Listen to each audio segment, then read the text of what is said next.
No tub stream, mate. Come on now.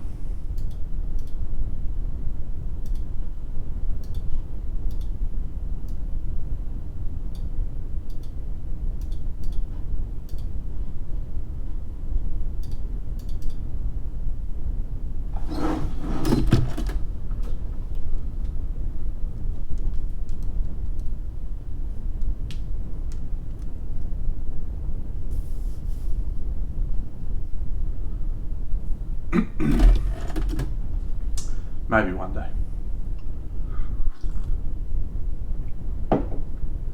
Hello friends, good evening. Welcome to another wonderful stream of painting with Big Dano, and at some point later on, Bucks. Probably, if he's about. I finally finished sculpting the arm on this dude, so we're back into finishing off these clowns. Oh, good job, Dano. Break the fucking model. Yep, so fine. It's always, interesting when you look at your sculpt in this situation versus when you cover it in a little bit of the old black. So we're just going to paint that black now with some black surface primer. Excellent. Just dropping shit all over the place tonight. Yeah, we'll put it here.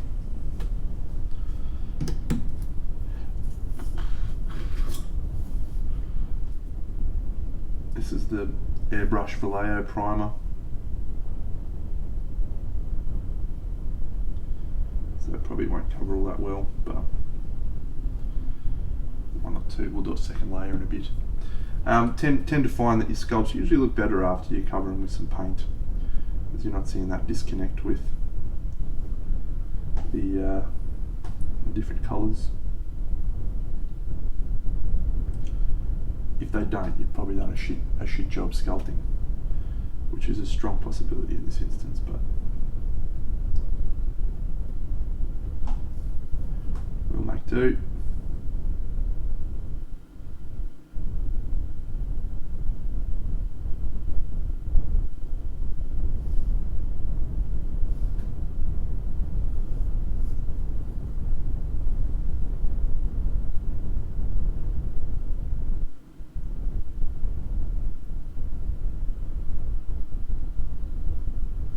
Really did a bad job sculpting the back of his arm.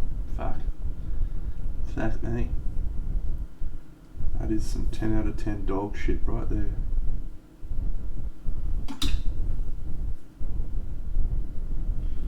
Let's give that a dry.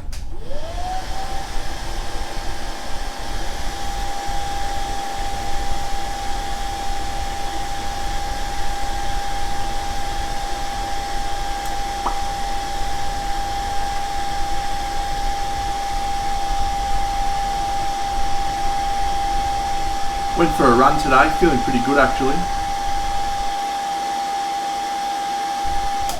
Been a couple of weeks since I've been able to go for a run. There's been a lot of rain, a lot of interesting things I've had to deal with. So I don't like running in the morning, so I only like running in the afternoons.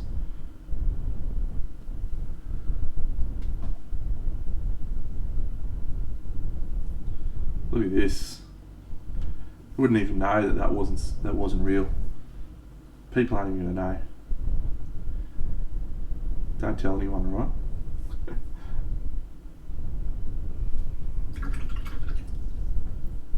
All right. Yeah. So look, I was talking about these guys with Bucks the other night, and I just said, here's the problem. I've lost enthusiasm for these chaps. Why have I lost enthusiasm for them? I was asking myself, because I had all this stopping time waiting for the thing. So to regain my enthusiasm, I decided the best thing to do would be to paint these with non-metallic metals. It's something, I think I've improved recently. So yeah, I was just excited. Let's go non-metallic metal. G'day All-Might, all for one. And so all of a sudden I found my enthusiasm again. So we're just going to do this tonight. I've also got the Curse City models we could start. So I keep calling them Curse City, but they're not actually Curse City. They're They're just AOS figures, but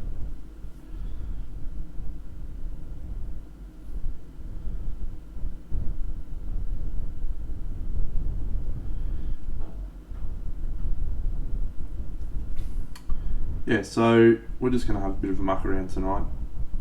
I don't know if we'll finish these trio, because I've got all three of them with their non-metallic metals, but whether we finish them or whether we maybe start one of the AOS figures, just felt like it might be nice for a bit of a muck around stream. Just paint whatever takes my fancy. G'day Frog Jim. And it might actually end up being this, and these guys. Might be cool to finish them off. See if we can find a new home for them. That'd be cool. Zoom in a bit for you. Give you a little bit of this. There we go.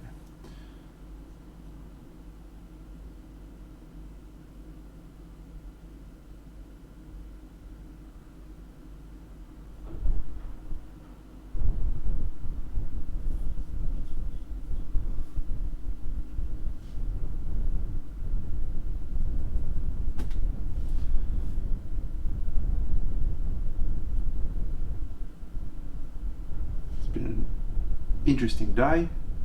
Spent a lot of time in the car, got to head out and about for the first real time and get to scope out some of the flood affected areas in Brisbane. Pretty crazy. Pretty crazy. That wasn't just for funsies. I wasn't just like, oh, let's go look at fucking floodwaters and stuff. It was more just because I had to travel in that sort of vicinity for work related reasons. So it's a good opportunity to just have a bit of a bo peep at the situation. Oopsies.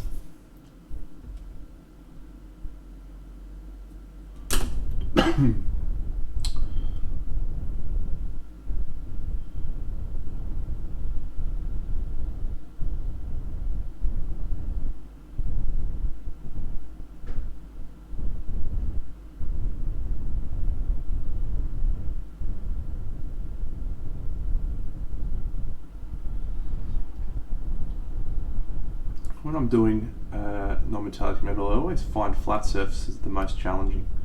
You know, curved surfaces like this feels way easier to me, right? You've got an obvious position, you've got obvious shapes, and it feels like it makes sense. And then you get into, you know, a flat surface, and it's always much trickier. I find that, just a little bit more complicated to visualise. But what I've sort of ended up on recently is if I can't understand it how it should look, just make it look interesting. You know, add some lines and weird sort of angles to the shape. See if that helps. Usually it does. Usually.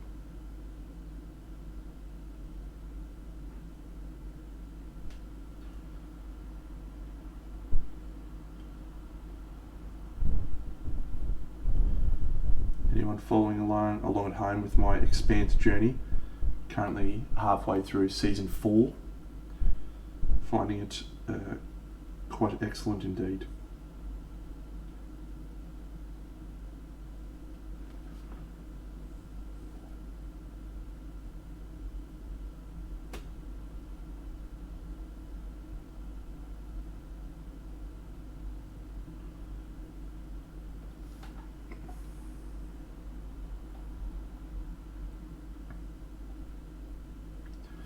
Way ho ya, yeah, ho ya. Did I just start singing the Survivor theme? Why the fuck did I do that? I reckon I've watched that show in 30 years. Fucking a long time anyway.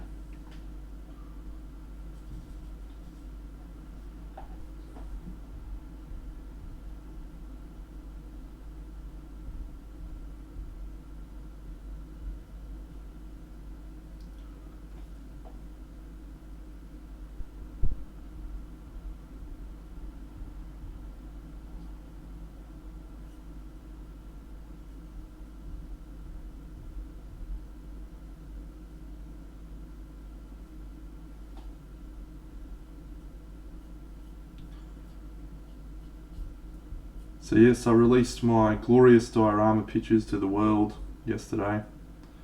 The finished pictures, well, 95% finished. There's a few little things, but very few of those will come up in the pictures.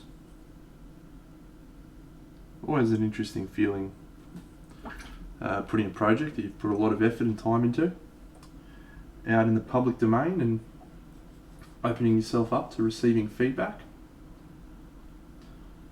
Can be a bit uncomfortable sometimes. Your natural inclination when you receive feedback is to be very defensive, to justify your position and explain why you did things and all that sort of stuff.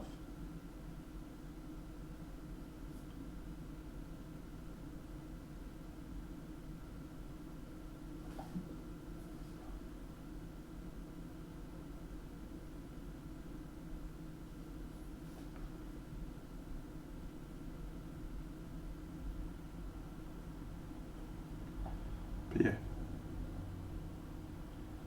the best thing you can do, usually, G'day Ashes, is rather than trying to justify or explain, just be very receptive to that feedback. Good, bad, ugly, however you want to respond and what you might want to. It's really going to add value, is my experience. And that's sort of a life experience thing as well.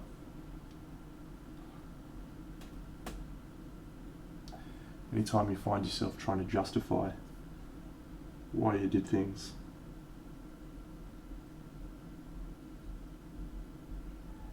you're probably better off just moving along. Unless, of course, you're in a courtroom and trying to justify some activities that you might have had that were illegal, in which case you should probably try and justify your actions. Talking more in a broader sense there than a real genuine specific sense. Switch to my smaller brush.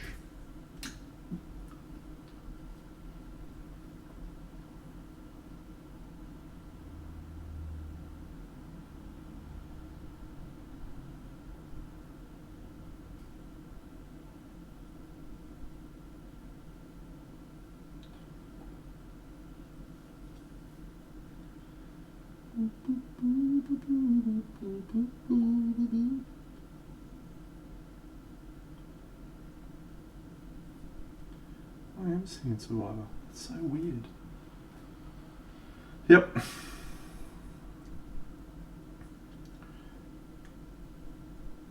Feedback's a very important part of your growth cycle and your development, but it's incumbent on you to be willing to hear that feedback and accept it.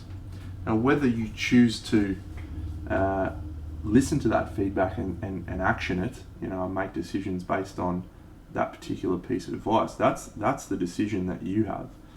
But I think a lot of people jump to defend, decision making or justify why they did something, rather than just being open and willing to receive some critical analysis. And it's a hard thing to do, right? It's a hard thing to have someone tear apart something that you've done, and can feel pretty shit.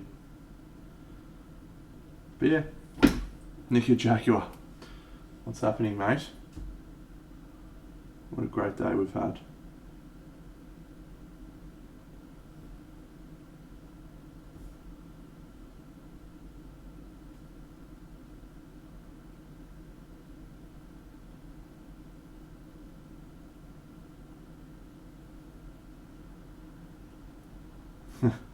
Cinnamon whiskey, mate.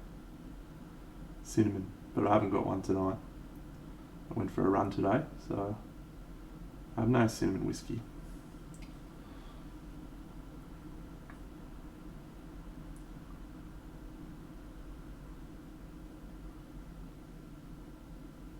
We'll see what after the week I'm having, it's probably not far off.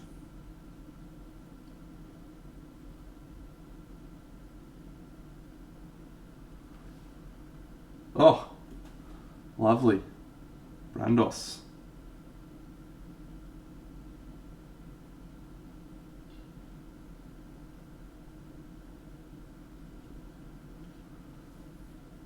Footy does... Not this Friday, is it? Is it next Friday? Or this Friday? Next Friday.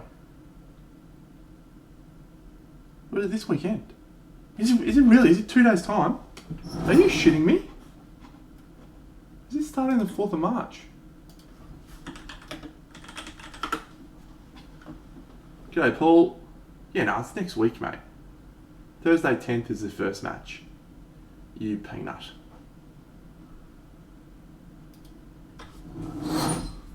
You had me pumped up there. I was like, oh my god. Let's go. But no, it's next week. Next Thursday, mate. Hey, Paul. Ban him. Fucking oath. I should ban him. What a clown.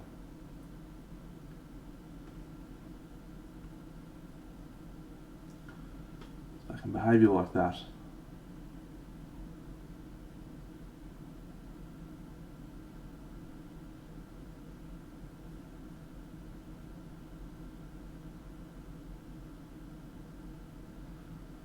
Oh, Buxy. What is happening?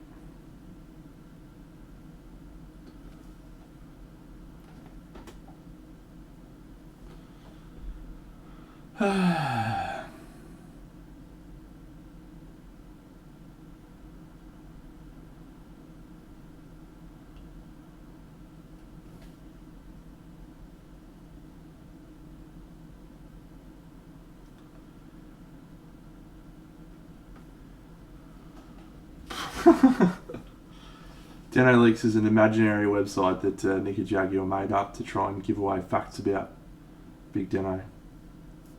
Most of those facts are probably true facts, but that's okay.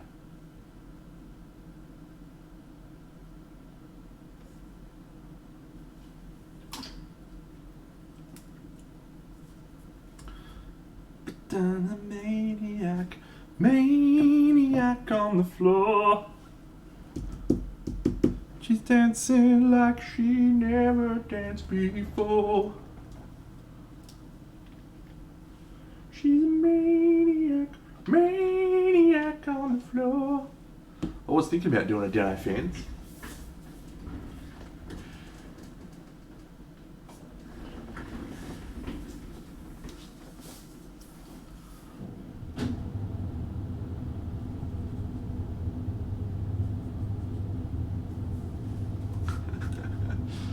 Yeah, it'd just be me just going hammer and tong.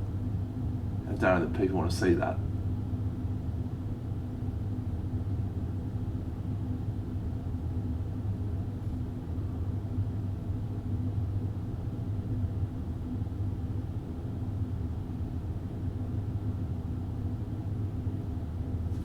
Do you want to know what I can't cope at the moment? I cannot cope with how quick the days are going by. This year, we're already in March.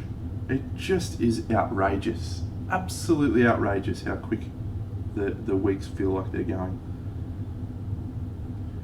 Maybe it's because I've watched such great television so far this year. Like, I've watched some bangers.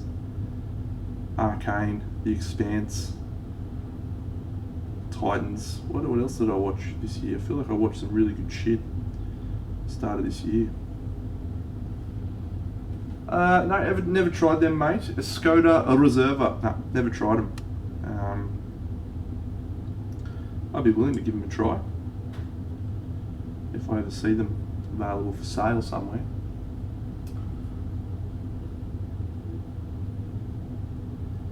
Yeah, I just find myself like each day, just like just gotta get through the day, and then I get through the day, and then get through the next day, and then fuck, before you know it, it's March. It's like, where the fuck did the year go already?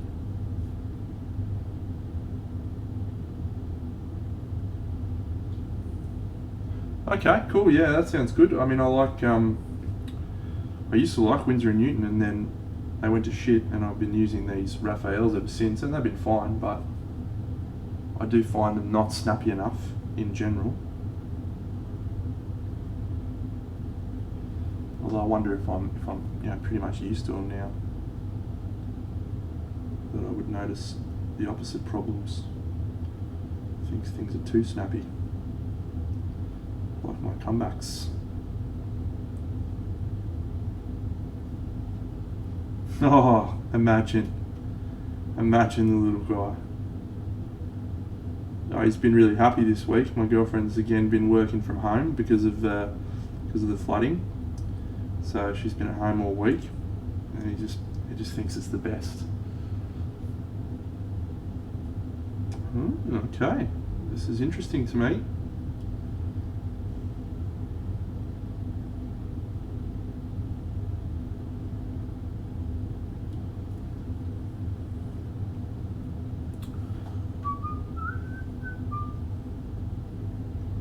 I don't know what it is about these Michael Pizarski non-metallic metal paints from Chimera. I just love the finish. I just love how they come out when you use a couple of the specific colours. They just fucking feel like they're really perfect for the non-metallic metals. I've added a few little Bobby Dazzlers in there on my own, a few little bits of English on them, but it's a good colour combo. Gets you the steel.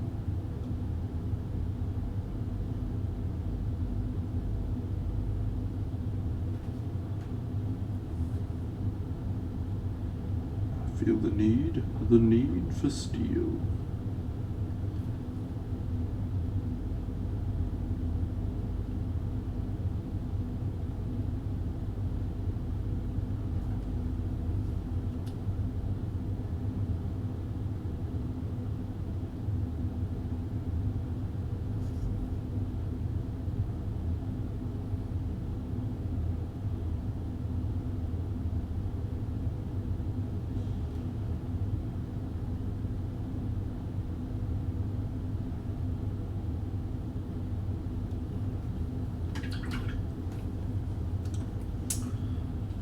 She's a maniac on the floor. So I like to use a little bit of airbrush on the steel and stuff that I do, just to soften things out. I'm not sure I've got the skill to airbrush this and not catch some overspray. This is a very small object. I might give it a try.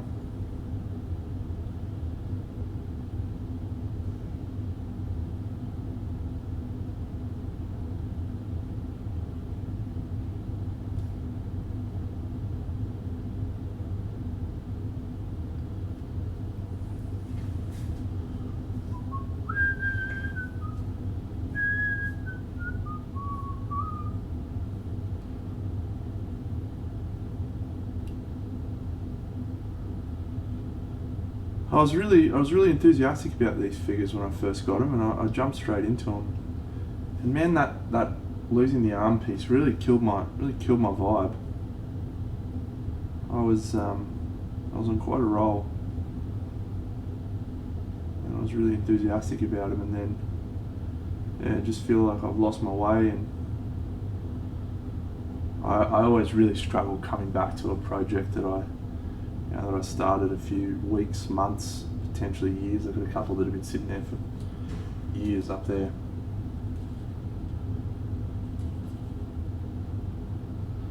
Anyway, yeah, that one's a fucking long time, that one.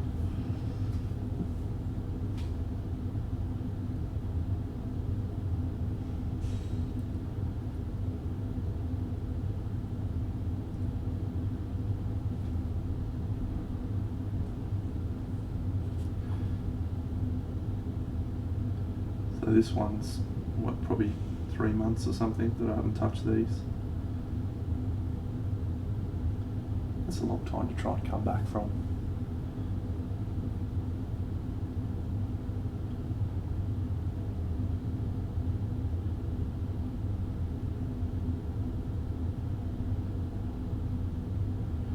You to try and find yourself in the headspace that you were in when you were painting them, and you know, the other weird part is usually in that sort of time frame, particularly with the amount that I paint, you find yourself making little minute adjustments to your technique, to your approach. You know, usually you've improved in some areas, you've got better understanding of, you know, things that you might have just been grasping at when you first started. And so I'm coming back here with like way more confidence in my non-metallic metal and thinking to myself, oh, look, I don't know if the rest of these figures are going to be up to the standard that this is at for my, you know, my current skill set. So then you go back and you go, well, fuck, do I tweak the rest of the bits of it, or, you know, it's just a weird thing to be trying to manage.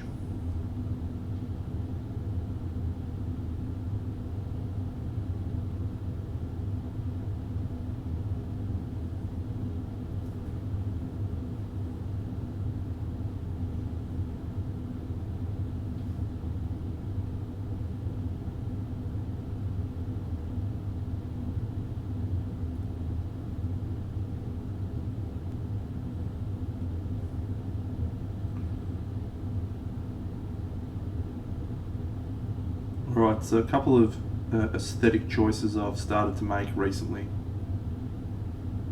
with my metals. This one I'm experimenting with.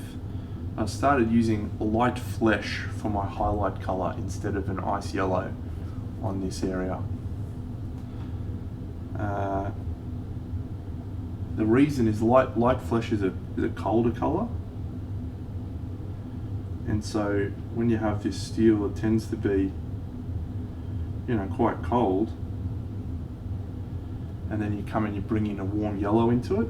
Ice yellow is, you know, cold yellow as well, but any yellow's got some warmth, and I've just been finding that doesn't work quite as well all the time. Sometimes it's the right colour, but yeah, so I'm trying out this cold pale colour. That's based on a video that I watched from David Aroba, who is awesome, one of my heroes. Thanks, mate. I wish I could say this was really skillful, knowledgeable non-metallic metal painting, but it's literally just me going bloopy doopy doo. This looks nice, colours here. But the more I paint non-metallic metal, the more I feel like that's part of the reason why it's starting to look better, as I am catching a little bit less structure and just getting a little bit more unnatural vibes. Yeah, exactly, mate. Yeah, that was the video I was referring to. Really interesting. Look, it's not the first time I've seen someone use light flesh for that type of stuff. There's a painter called Mayart, M-A-Y-A-R-T, May Aguilar Andreu, I think is her name, and she's basically used light flesh for every highlight forever. And if you have a look at her work, she's got this ultra smooth, really colder looking sort of palettes. And I find it, really interesting how much the choice of, I guess you could call it a global highlight colour, can influence your work. Because all of her pieces have a very cold, sort of atmospheric feel. I tend more towards warm colours for the atmosphere that I go for, so quite interesting.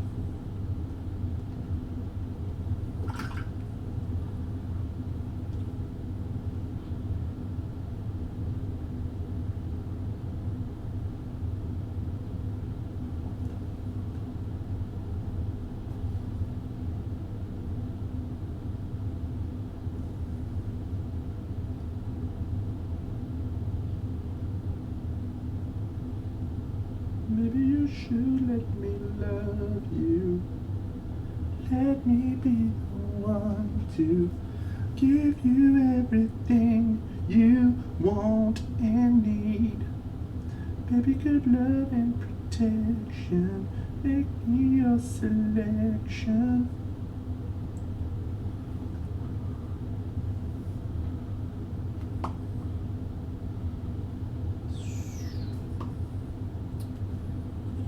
Come back to that and why I haven't done anything with that side in a second. The reason.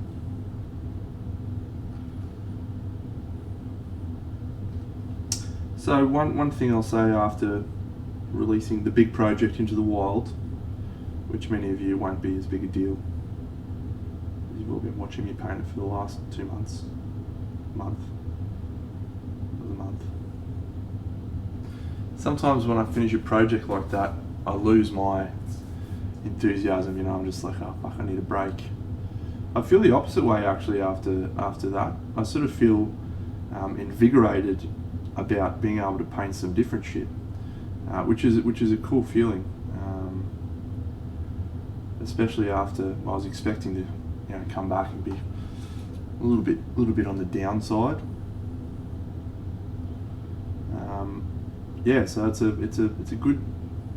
good headspace to be in right now. I've got a few things, I guess, that feel like they're hanging over my head a bit. Some commissions and diorama or bits and pieces that I've had sitting there for a while. So I want to knock those over. This one's one, and then I've got this the Cursed City commission as well. So I just really want to knock those over and throw myself into another project with some real enthusiasm. I feel like my girlfriend's messaging me. My phone's going apeshit. What's going on? No, it's my work phone.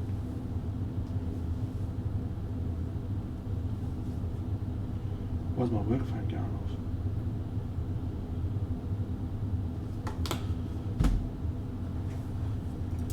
Yeah, it's exciting, mate. Very exciting indeed.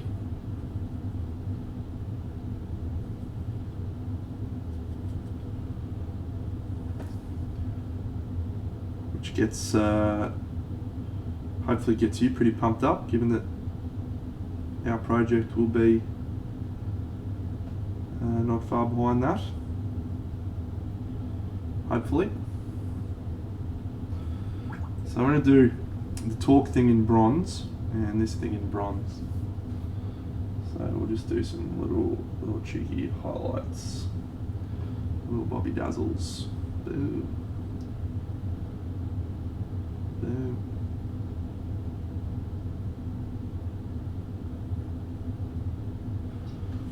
Then we'll do a little airbrush just to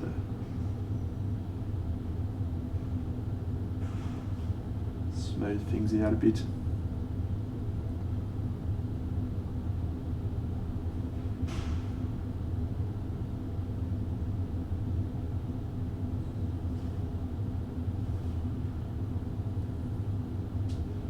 Cool.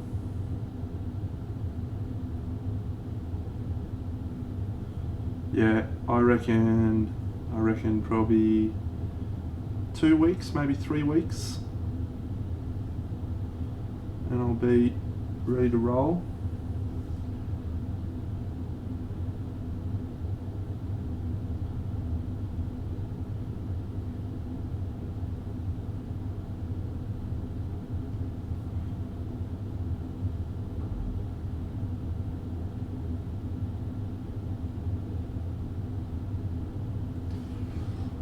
Ah, yeah, fair play, mate. You got a wedding.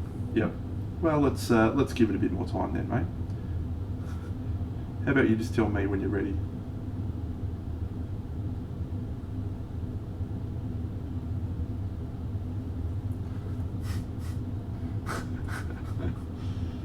Pay the ferryman her tax that she has earned and accrued by putting up with your shit.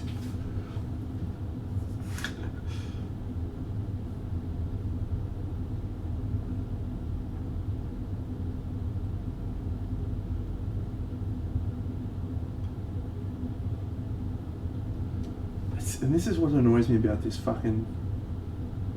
non-metallic metal bullshit, is every now and then you just fucking nail it and you're like, I got this. And then you'll fucking turn up and do another one and it'll just be like fucking dog shit. You're like, what? Why? Why are you the way that you are?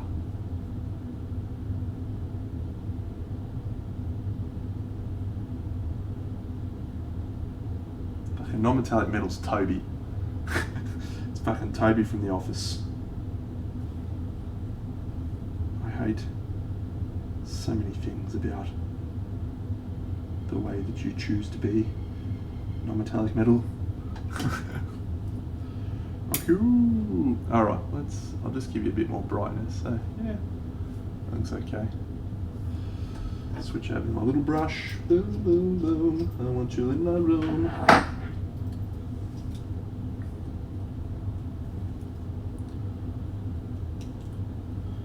Oh, this might need a clean out. Are we gonna get away with it for tonight, dinner? Let's find out.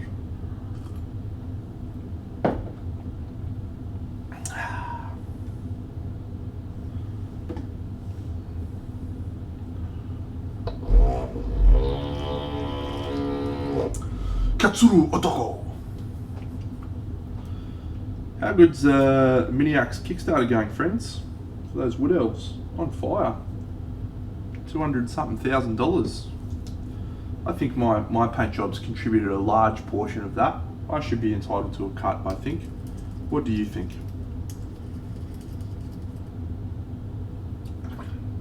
I agree. I deserve a chunk of that. Scott, give me $50,000.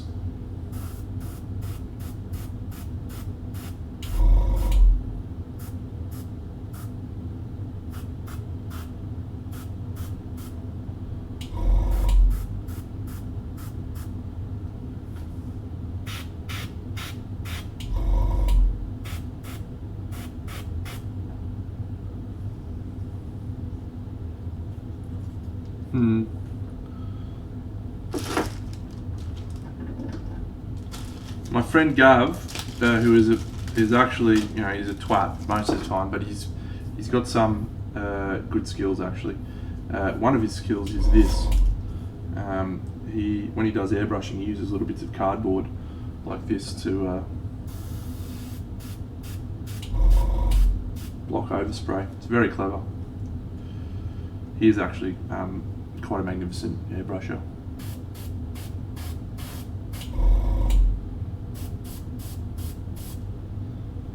Don't tell him I said that though.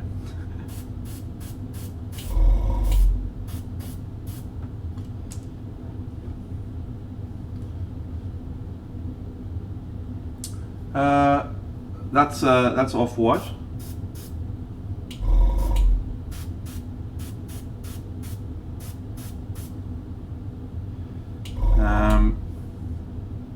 Is it automatically changing the color balance, or is it just? Because it shouldn't be changing the white balance, because I've got that set to manual.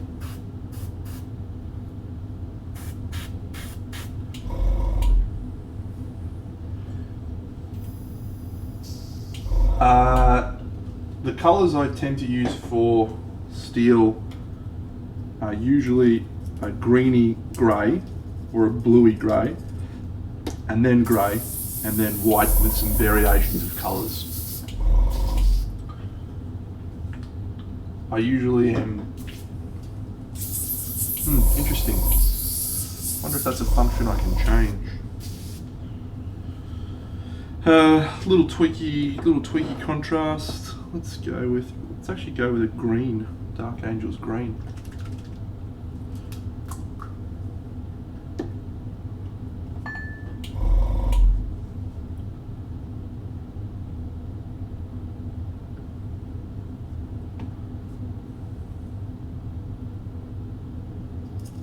see how this looks. It's a little bit more of a natural colour.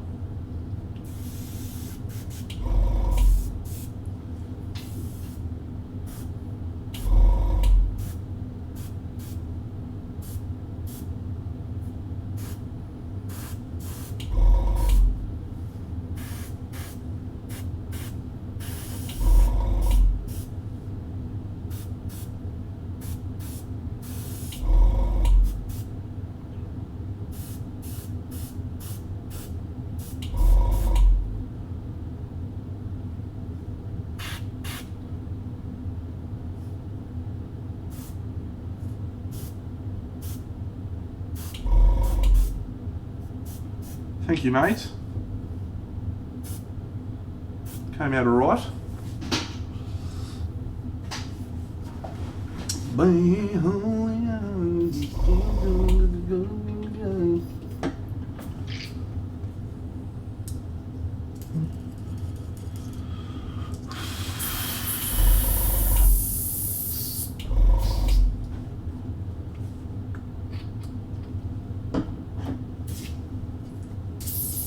Yeah.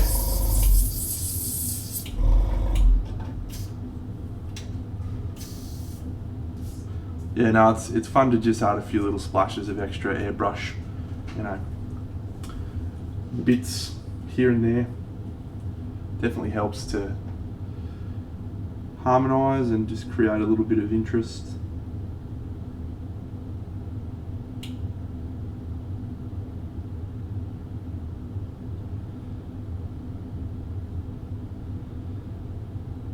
Alright, let's do some browns.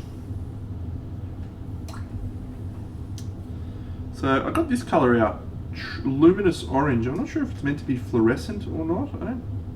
No, maybe it is. I'm going to try using it anyway.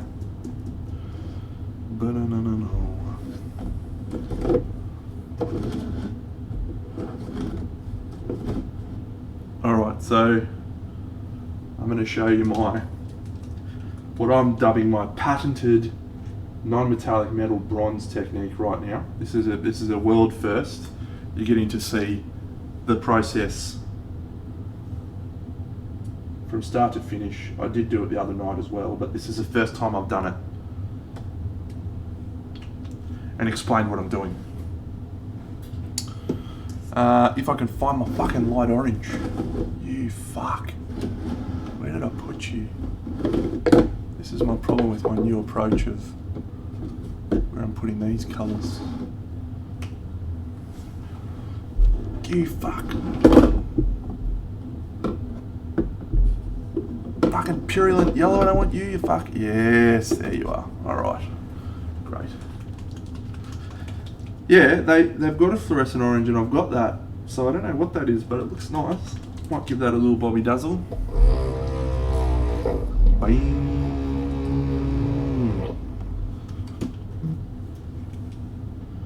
Alright, so here are the colours we're going to use. I'm actually going to use this luminous orange. So this isn't my patented technique, this is a new technique that I'm making up on the fly.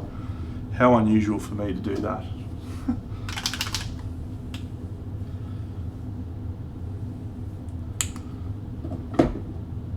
Can I spray some paint in my mouth? No. It is very poisonous and very bad for you. However, I will say this. That is what they did in the movie Mad Max, and so maybe it is safe for you to do. Maybe I should do it.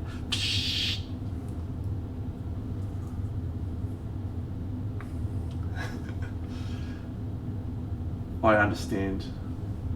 I actually did a clean up of my painting area and realised I have about 30 colours that I use with any regularity, and everything else just sits here.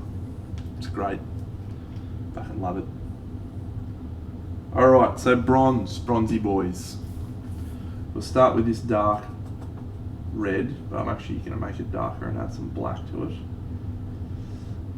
so that it's really dark red. Great. $50. It needs to be a little bit more than that, mate. I need to see the coin if I'm going to literally poison myself. Alright, I'll look into it. Is it called so flat because it's really matte though? I've been moving away from like really matte colours. I feel like they make my painting look worse.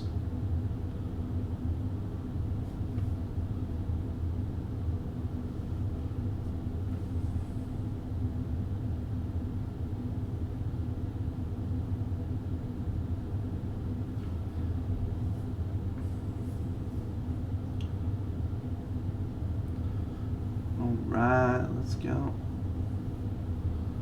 $100, I'll take that deal.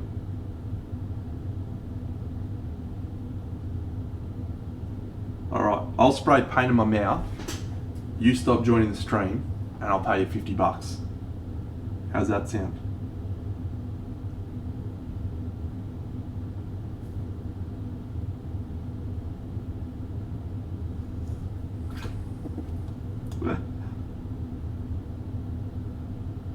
That is an absolute concrete yes, that is the case with these paints. You pick the colour, sure.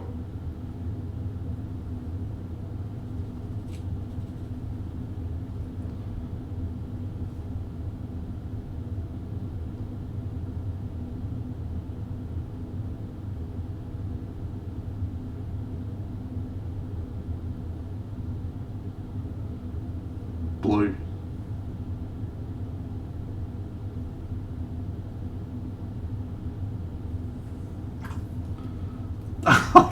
You don't even know what that means. Classic. You haven't used that in the right context, mate. I apologise, but you've done your best. Good job. All right, so we're starting with a dark red. But what we're going to do then is move into this warm red colour. So this is a warm red. I'm using Chimera's red oxide to do exactly the same as I do with my steels, which is say I'm going to find some light reflections that I want to emphasize. So we'll start with this little bit here because it's dry, but assuming we're looking at this viewing angle here, we're not even seeing this, right? So, but there's this angle here, so we'll just put a little bit of this in here. And then we'll catch a little bit on this inside reflection. You should start a rival stream and spend all your time there.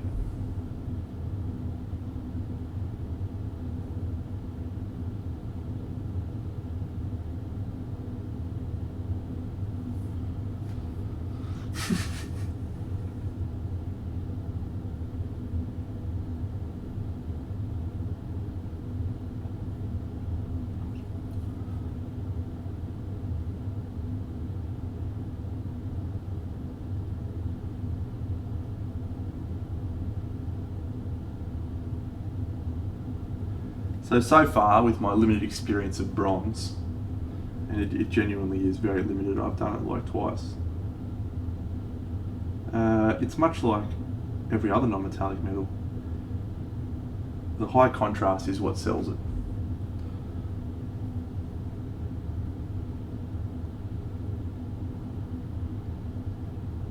This is your life Big Deno stream.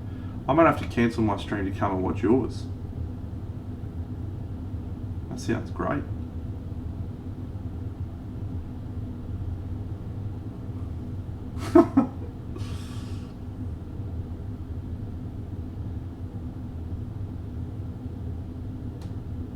I actually did do a podcast for a while which is called Big Deno After Dark. Or might have been called Oz Machine After Dark, I don't remember. But since it was Big Deno's podcast, I was calling it Big Deno After Dark in my head. It was great. People loved it. People love the Big Deno. People love it when the Big Deno talks about himself in the third person.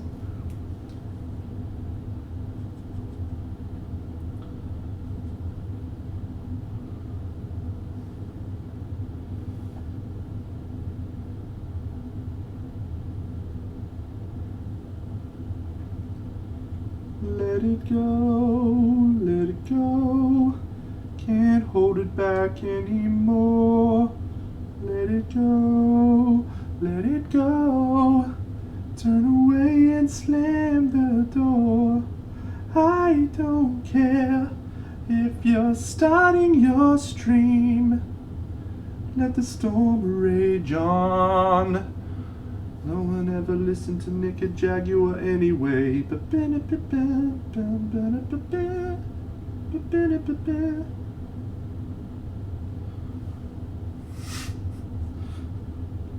Mate, he'd want a big appearance fee for you.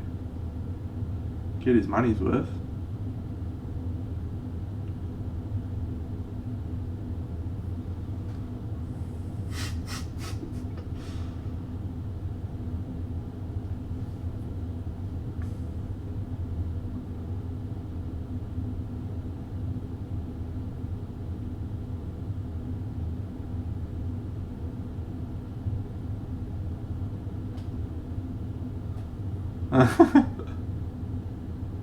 That's not a bad plan actually. Mind you, the fact that my username has been Big Deno Paints for approximately 10 years. My last name's Deno. I reckon that's unlikely.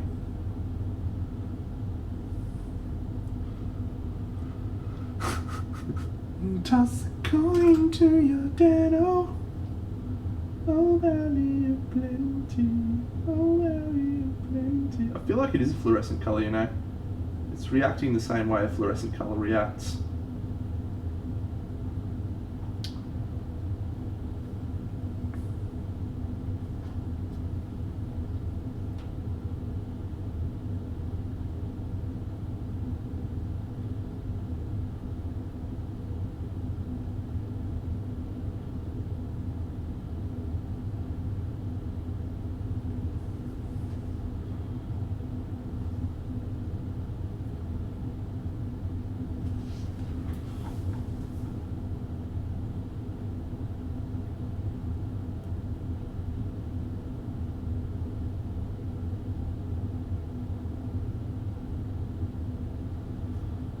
G'day, JC.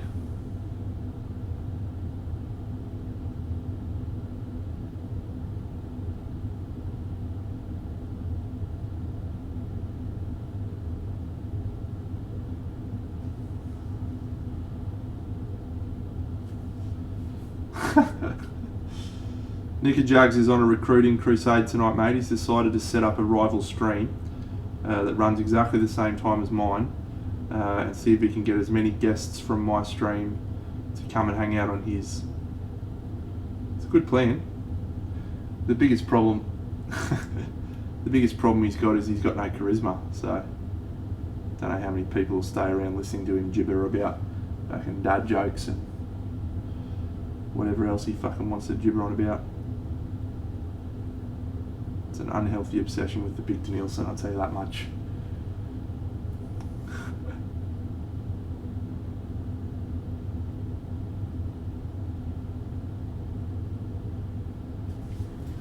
It's not a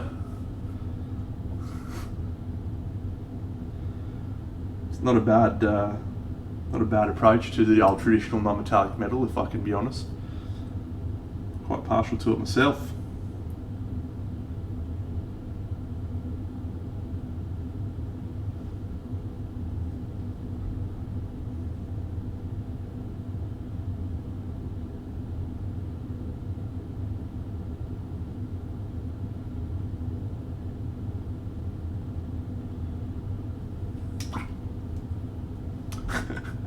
You in, bro?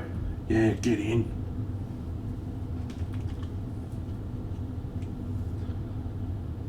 Nobody's in, Nicky Jaguar.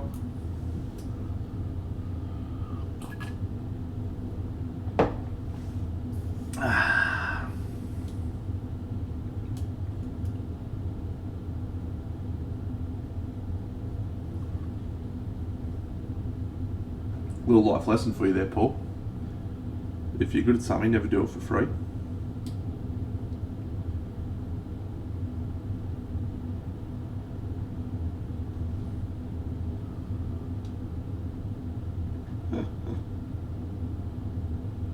That's fair.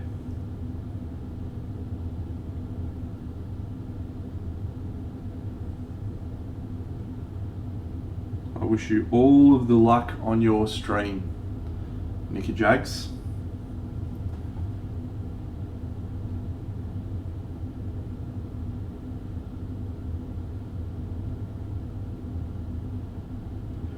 Just let me know where to come to pay homage to the great master, the streaming guru himself.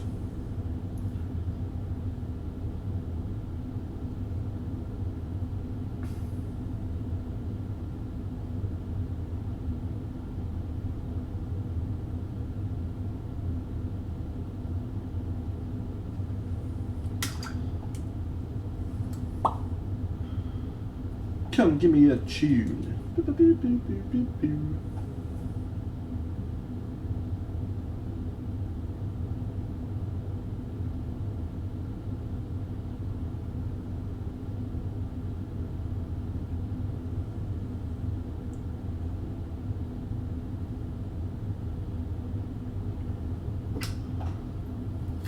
Alright, now we'll just tweak it with a little bit of the old contrast paint Griffhound Orange, which is possibly my new favourite contrast paint.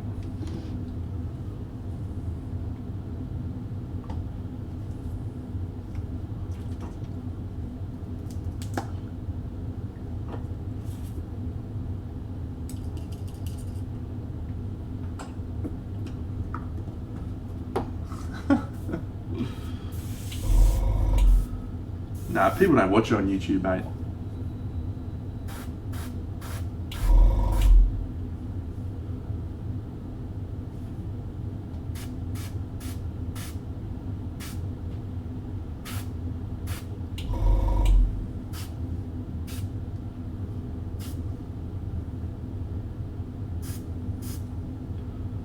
To my knowledge, anyway.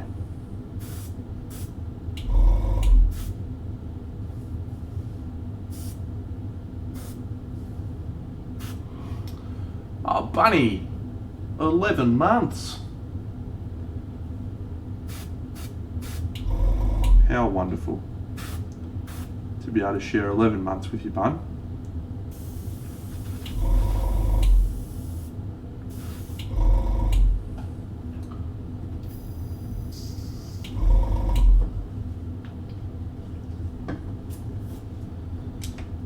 I was going to say, I feel like a proud daddy looking after his children of miniature painters in Australia, and then I realised it'd be really bad if I asked you to start calling me daddy. Don't do that. Ever. Please.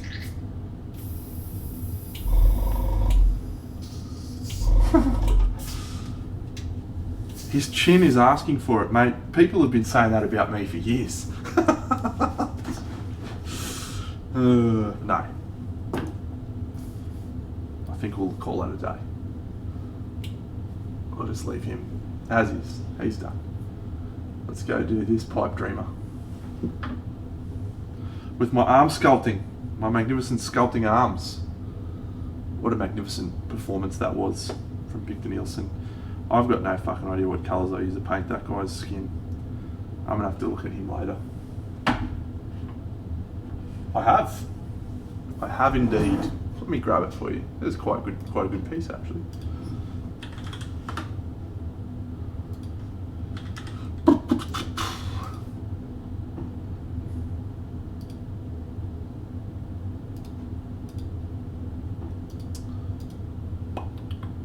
Oh, Hugo's got a new video. What is it? Oh, he's a good dude.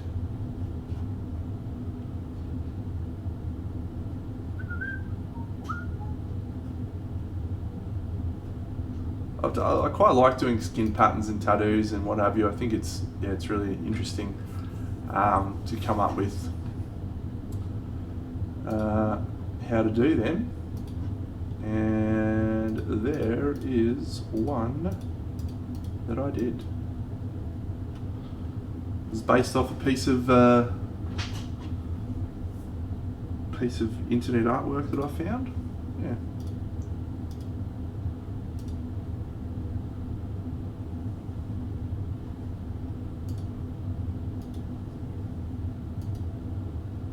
Yeah, that was good. That was a great figure to paint, actually. Okay, let's go.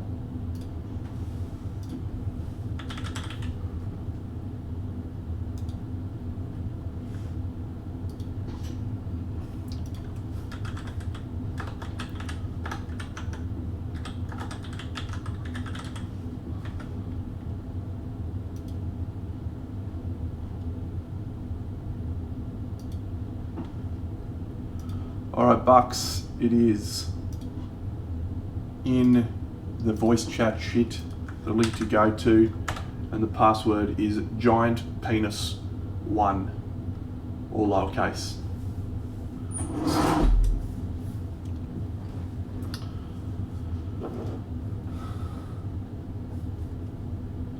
Totally normal thing to write, friends, I think, don't you?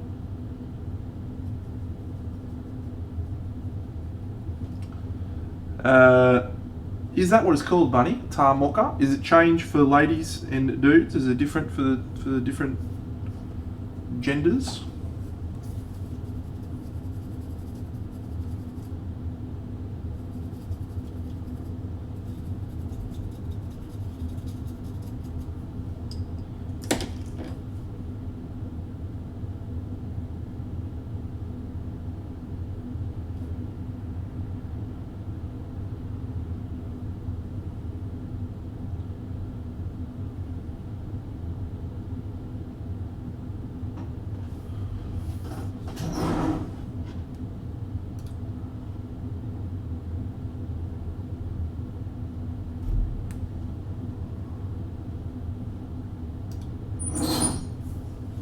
I'm going to guess not. Oh, it does. Fuck, awesome.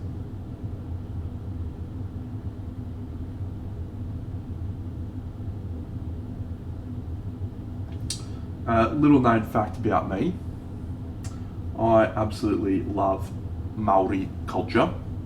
I've had a number of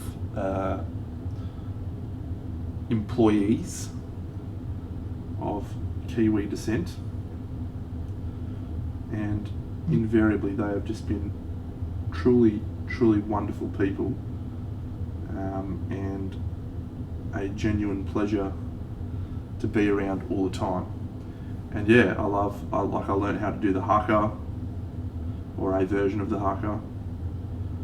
I was trying to learn some Maori. I just think it's super cool to have such a strong connection to your cultural background. Personally, with my background, I don't have a strong, I'm not going to show you now, I don't have a strong connection to Indigenous Australian culture.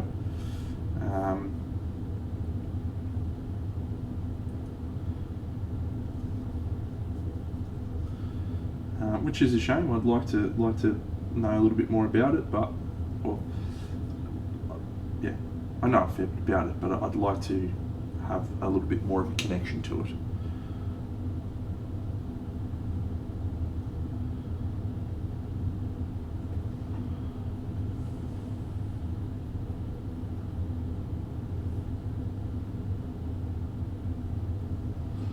Mr. Moskbar, I would love to give you some feedback on your diorama project, my great friend. Feel free to post some pictures somewhere that I can access them. And let's go.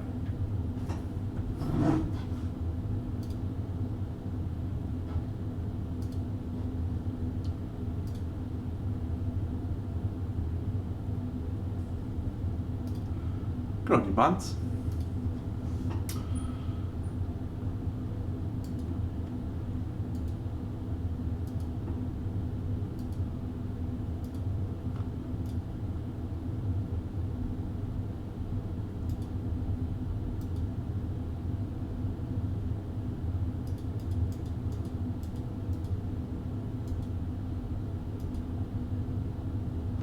All right, Mr. Mospakar, my first question is, how do you feel about it? Do you like it? Do you dislike it?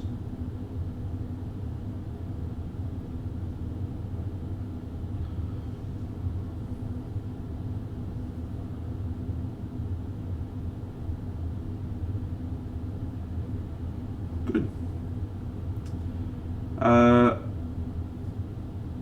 So my first piece of feedback is around composition. I really like the concept, and I really like the models and the way you've brought them together, and the execution of the models and stuff going echeloned. I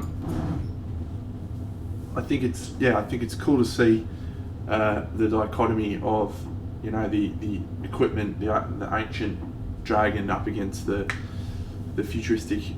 I'm not sure if it's a knight model or something, space marine dude, crusader fucking guy, whatever he is. He's a guy. Yeah, so it's cool to see that composition. I think probably what I would have liked to see more from a composition perspective is leaning into that nature versus machinery concept a little bit more. And this is sort of speaking broadly, you know, having some machinery elements with nature sort of overgrowing in them. Just to sort of like really lean into that theme, which I think is a cool part about it.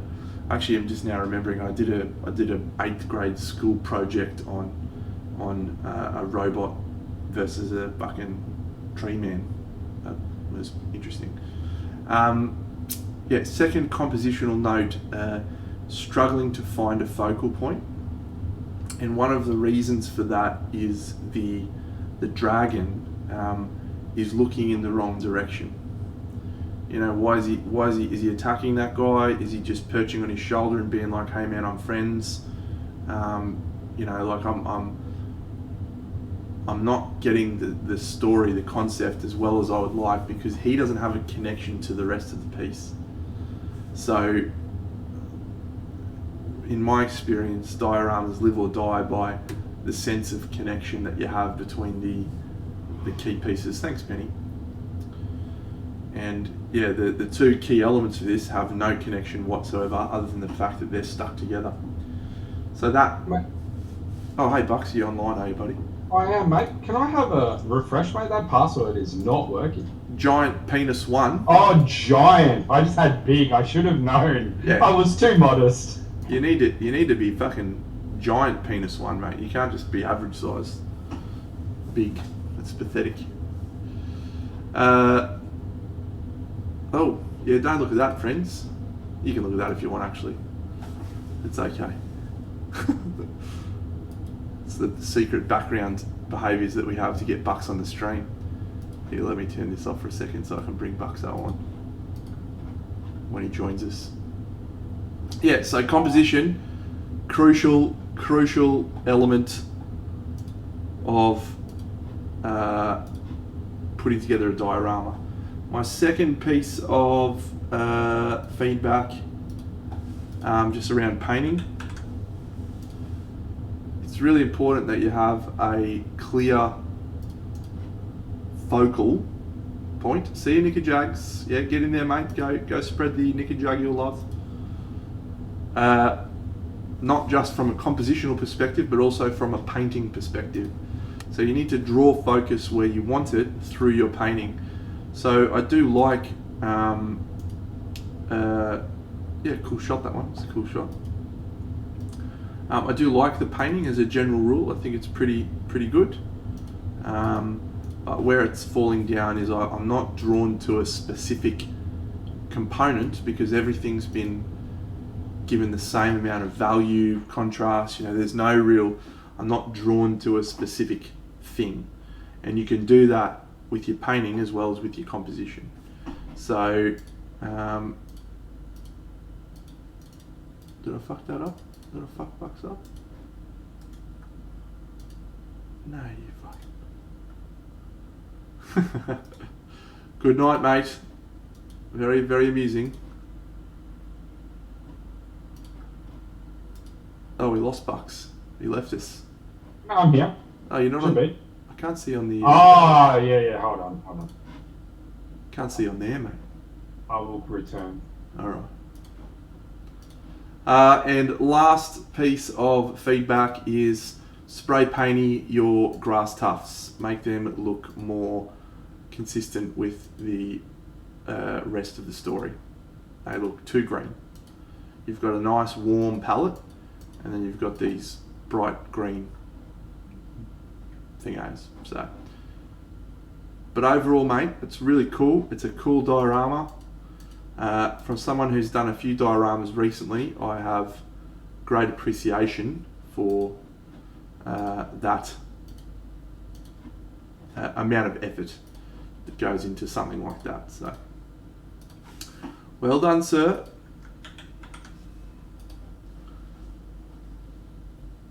Good. I love being an inspiration. I'm an inspiration to many. My mum is very inspired by the things that I do. Thanks, Walt. How good is it inspiring your mum? It's great stuff. What's going on, Bucks? Not much, mate. Midweek stream. How about you? How's top end? Yeah. You cracked out the boat yet, mate? Or yeah, no, went and bought a canoe today, just in case. Now we've got more rain forecast for tomorrow, so. apparently it's about to smash into Sydney as well. Sydney's in some big trouble. Not good. Yeah. I'm just going to upload a photo of what I've been working on. Cool. I'm going to start off with that. Where are we? Boop.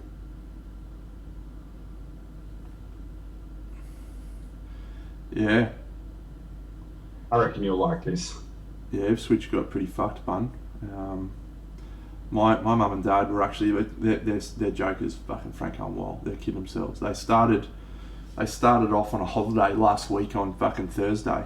They went up to a place called Bargara, which is like a fair few hours north. They're posting pictures, the fuckers, of their holiday resort, which has got fucking crystal clear blue skies, you know, beautiful fucking scenic views.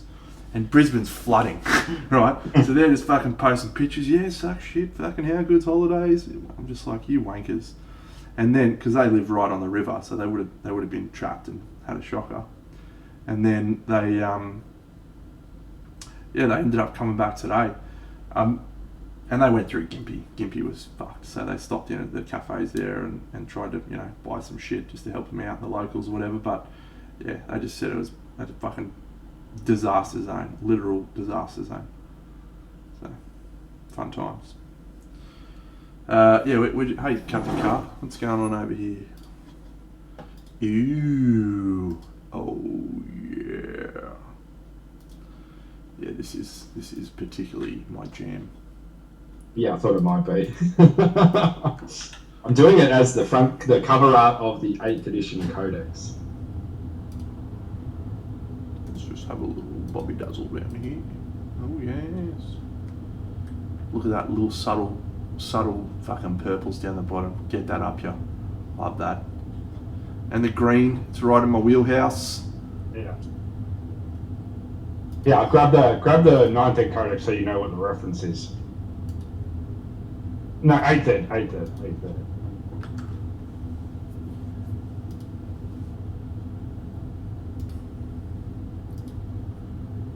Okay, let's go.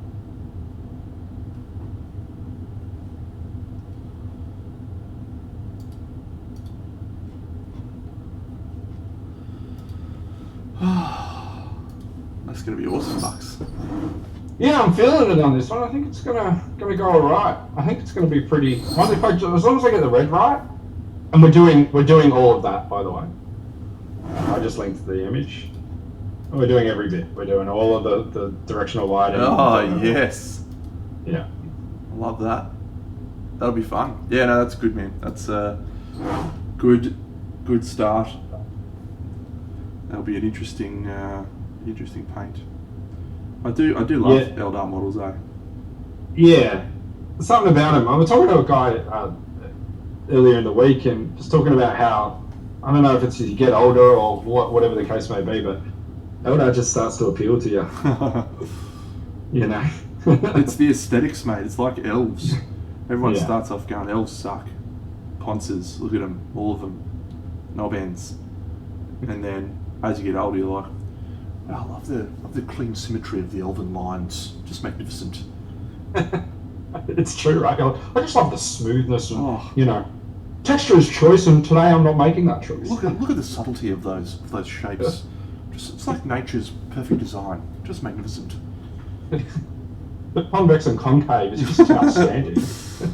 Oh, glorious.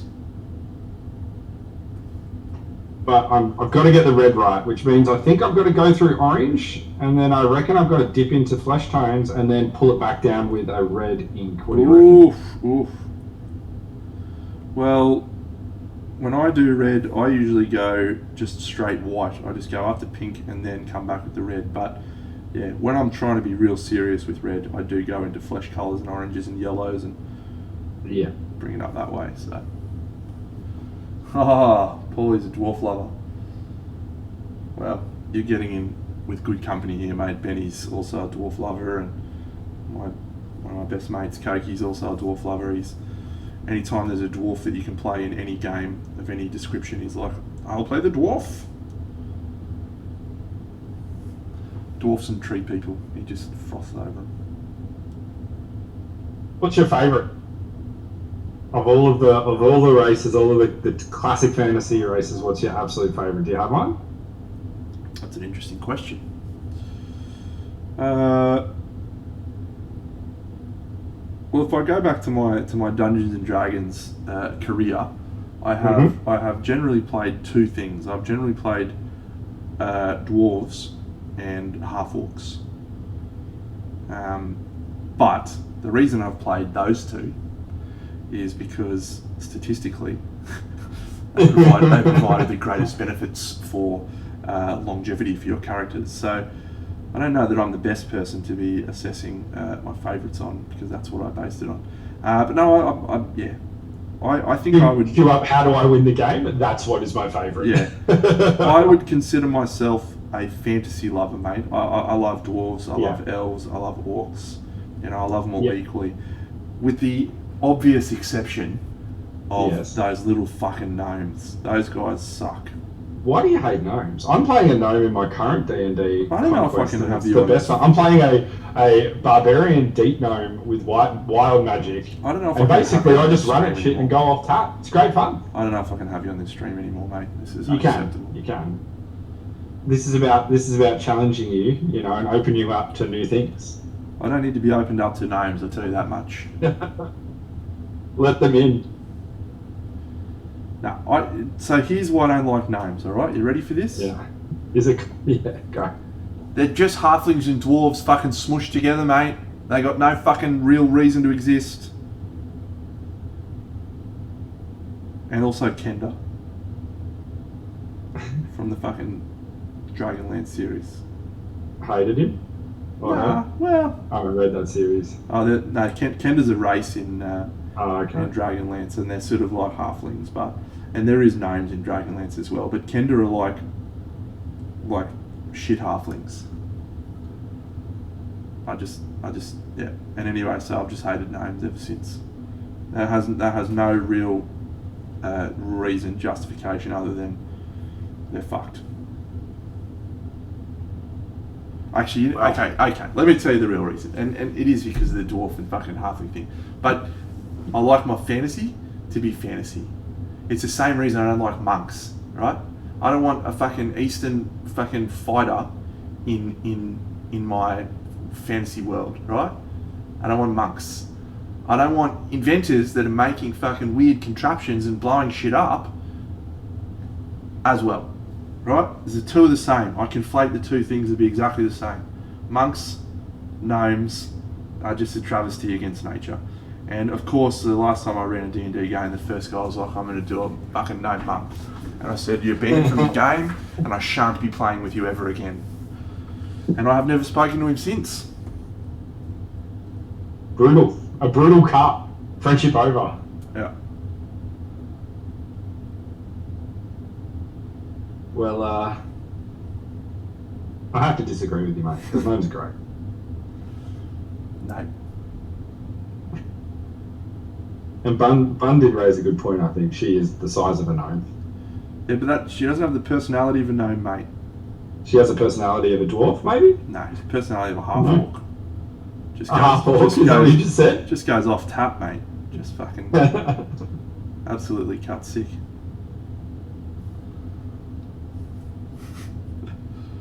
Monk Wizard is 10 out of 10. Monk Wizard sucks.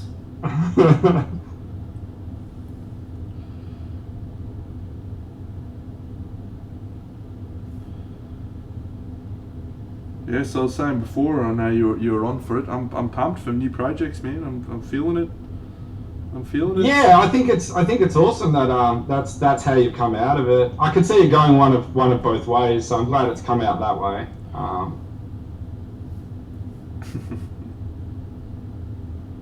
You know, more painting is always better, I think. Unless, of course, you need to have like a really serious break. It is genuinely like a demanding thing mentally and even physically, right? Mate, I spent a lot of fucking time painting in the last month. Yes. And, you know, that takes it out of you. But at the same time, when you walk away from your creation and you go, yeah, fuck yeah, that's mad. And I'm fucking cool. And all of a sudden you have all this creative energy for pumping into new things, and you're like, oh wow, I just can't wait, just buzzing over whatever shit I can do. Yeah, it's funny, isn't it? How it goes, and you never know what it's going to be before you get there. Well, Camelot was the opposite. I was fucked after Camelot. I was just like, I need a fucking break. Did you take a decent sized break after Camelot, or? Well, I sort of took a week or two, and then I dived into Curse City. Yeah. But that felt like a break in a way. Yeah. Because I just didn't. I was doing it for pure fun. You know, it wasn't any like, oh, I got to do this for a commission or any ulterior motive. It was just pure fun, and I had a great time painting it. So. Yeah, awesome.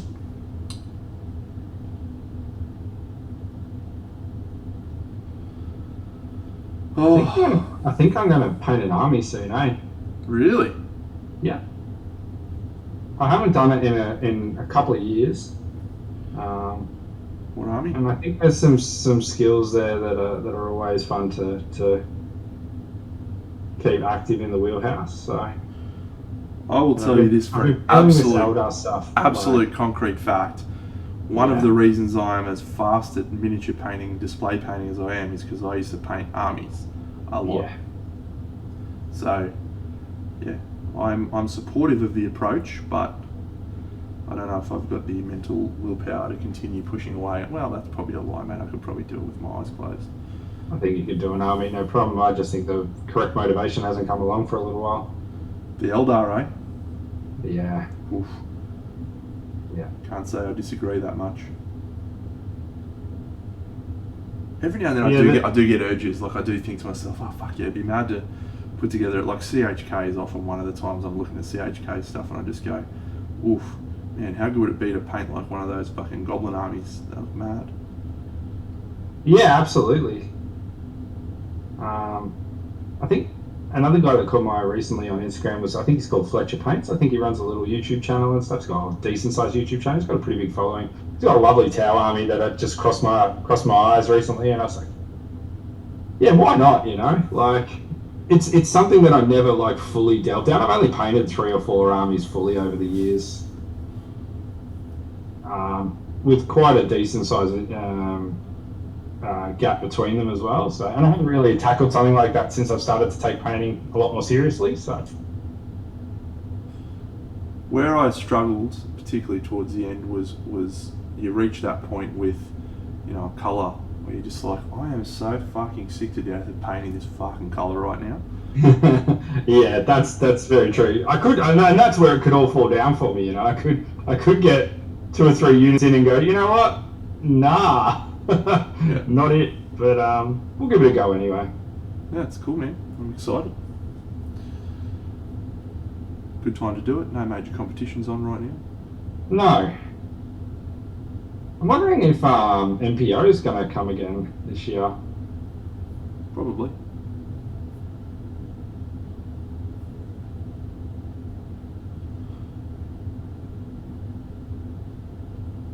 That's the one, the online one, hey? Yeah, that's Cold of Pain's one, I believe. Yeah. I didn't enter that last year. You didn't? No, you didn't. Probably won't this year either. Through no reason other than I'm just not very good at photos. Get that wine red and ocean blue out of your system. That's good advice, actually. I haven't used. No, that's a lie. I use it all the time. I don't even know I'm using it now anymore. I don't. Yeah, just go for it. It's so integral in what I do, I guess. Although I've sort of swapped out ocean blue recently for periscopes. From the Panzer races, the Vallejo range. I really like that colour. G'day, Space Toy. Hey, Space Toy.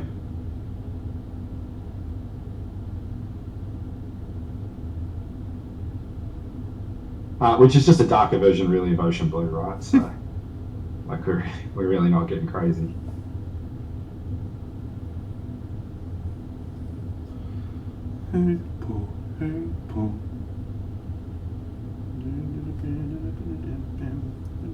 So, how's Expanse going? Yeah, halfway through season 4. How are you feeling about it? Has it taken you through some feelings? It's gone in a very different direction to what I expected. How are you feeling it, Mike?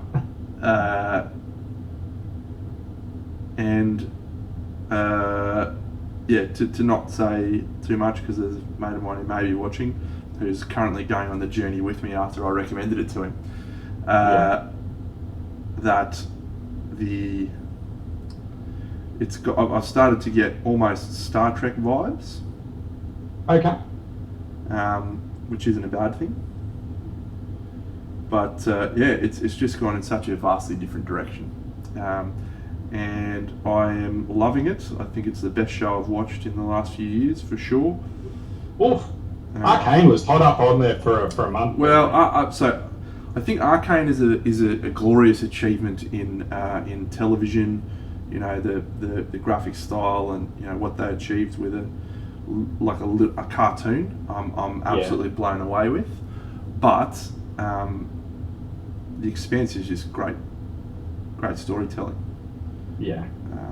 Really, because of how much I'm just like, oh my god, I did not fucking expect that to happen. But not in a cheap way. It's never in a way that you're like, oh wow, fuck. Yeah, they don't go for cheap thrills, do they? No, there's no like Deus Ex Machina where it's like, oh, and all of a sudden this thing happens and you didn't see that coming because we didn't fucking tell you anything about it at all. But they just take all of the facts that they have and they twist it into a way that feels very, very unique and very cool. So I like it a lot.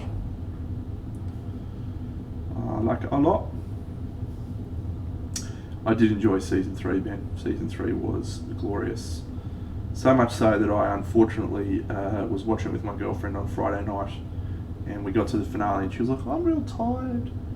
Let's go. Let's go to bed." And I was like, "Fuck you!" And I sat down and watched the next episode, and she was like, "What happened?" I said, "Oh yeah, I'll tell you about it." And she was like, "Yeah, that sounds really cool, but you just want to watch it too much. I can't watch anymore." And I said, "Well, I'm gonna be watching it by myself then, motherfucker." It's a deal breaker. I'll see you later. I'm going home to watch more Expanse. No, when I obsess about something, I go. It has to be sated, right? Yeah, I just go hard. Yeah. And she was like, I'm not as into it as you are.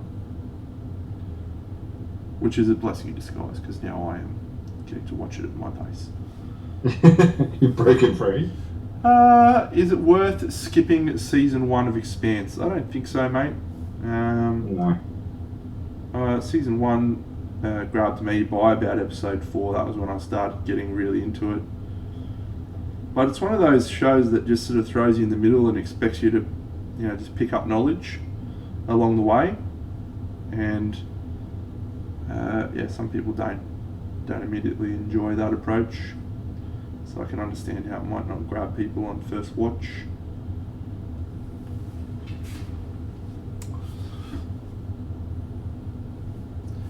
Yeah, yeah. Look, yeah, it doesn't surprise me that. I mean, I was basically the first episode. I think the first or second episode. I was like, whoa, like there's so many fucking words flying around here that I don't understand. Like factions and terminologies and stuff. Yeah. I'm just like, what is happening? So I did a little cheeky Google on what does this word mean and what does this word mean, and that sort of got me enough understanding of what was happening. And then as you get into it, that things that weren't revealed sort of become revealed, and you understand more about. Like, so did you go look up Belter speak? Is that what you were sort of looking up? Yes. Well, so here's an interesting one, right? The term OPA is used in episode 1 multiple times. The term Outer Planets Alliance, which is what OPA stands for, is not used until episode 10. Did you know that? Yeah. No, I didn't. So I'm sitting there going, what the fuck is OPA? Like, I understand nominally you what it is. The concept of what it is. Yeah, right? but what is it actually? Like, I'm not getting it. And so when I went, I was like, what does OPA stand for? It was like Outer Planets Alliance. I sort of got more about what they were, who they were, and what they were doing. It sort of just made a lot more sense. So just little things like that. And yeah, Belter speak, in your loader, Belter loader, well voila.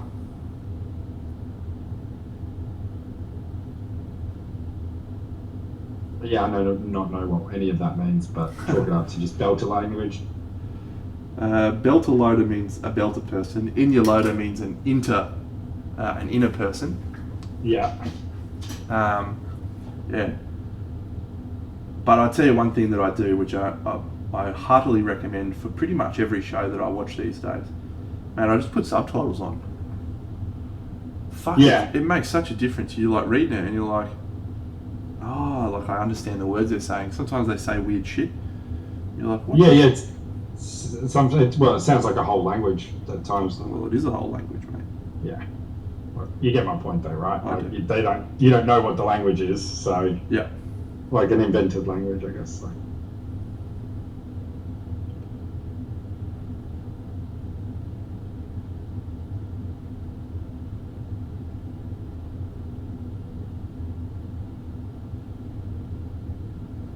No, very good. I've just been watching Space Force.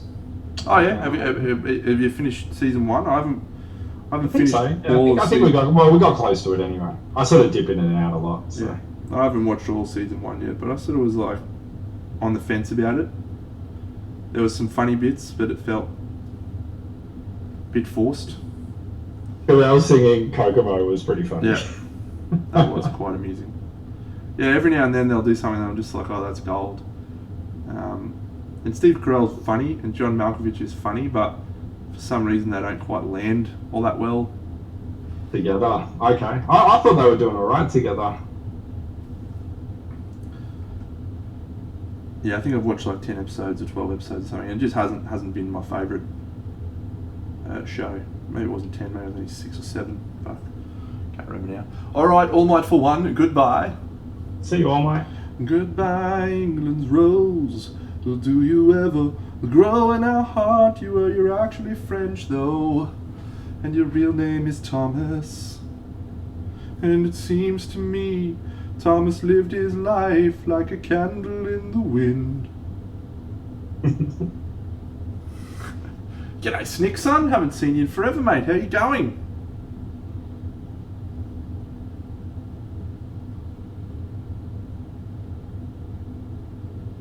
Never fading when the sun sets and the rain set in. And I would like to love you. I need to stop sometimes, eh? I just fucking imagine being my girlfriend. Imagine that poor fucking thing. I don't think I want to, mate. You know, I don't know if I want to do that. The fucking poor kid. Shit she puts up with. Like I am just an out and out pest. Yeah, it checks out, really.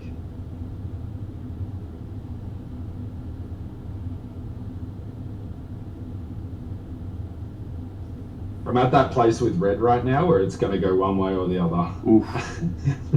I'm not sure which way it's going.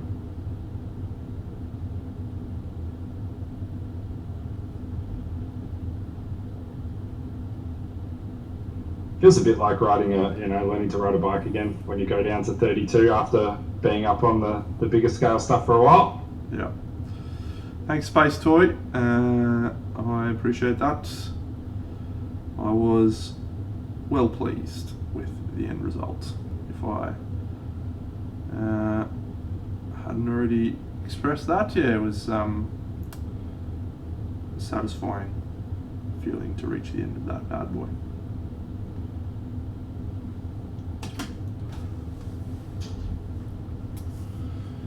Yeah, this guy's Celtic. We've got 3 of them. We've got this friend, and this friend, and then we've got a third chapo. But I believe they're actually Gauls. Gaelic. Crixus. Every time Crixus, the undefeated Gaul. Gotta send a work message.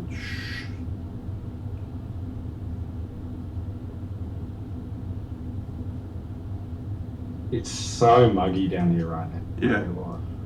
It's disgusting. You're painting a Nubian. Nice. You got pictures for us?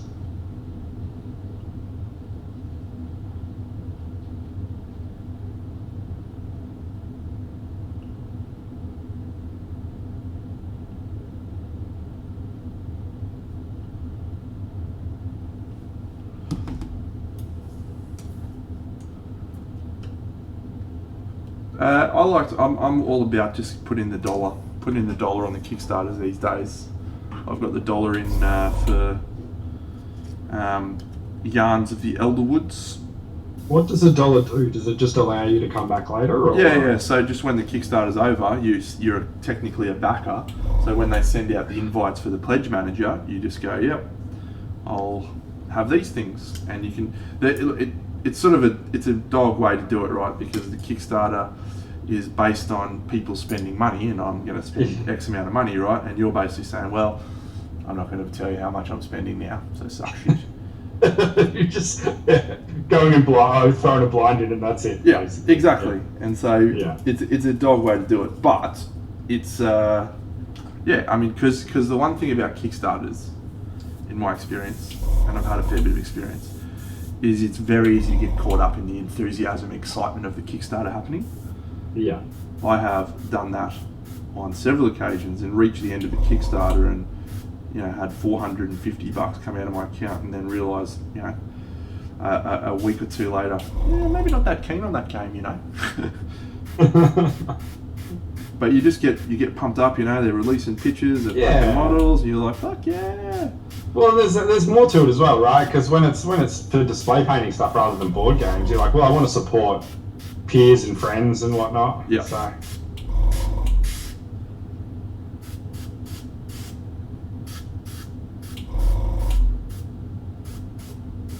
Yeah, I haven't made any choices at this point. I mean, I'm definitely keen on. Oh yeah, mate. For you, that's the go. Then definitely get in there and put a buck in. You've contributed a little bit to the campaign, so great for you. And if you decide you don't want it, you've given away $1.50 of actual money for me, probably like 70 cents for you, and you're not out of pocket and regretting your life choices. But if you do decide after 2 months, 3 months, oh wow, I'm in for that, you're no worse off.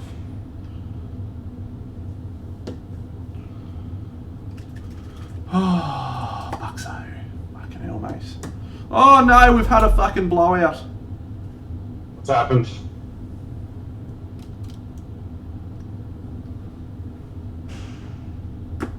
Oh no, it's a disaster. It's a contrast paint disaster, friends. And that shit goes everywhere, and it's it's so sticky. Yeah, big F. Get out the straw. No, they're cheap, guys. You don't need to worry about them. They're cheap. Only probably $8 a paint there, so that's nothing. We'll just soak that up. How well? What was it? Was it Wildwood? Yeah, it's Griffhound Orange. Griffhound Orange. Oh dear. Ah, well.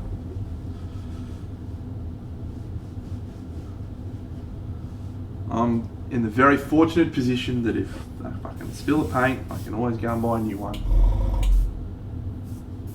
Although I forget how much they're about $19 a contrast paint, aren't they? About 42 actually. No. Hey. $11.50 I think in our, depending on where you go, like, but direct from workshop. It's the only place I go, mate. Got to support your local, haven't you? You do. All goes to the same place in the end.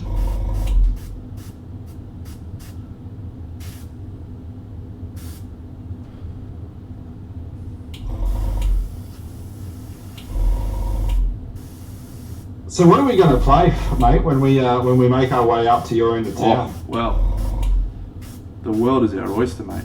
I got games galore, son. Fantastic. What do you think, Benny? What should we play? Storm?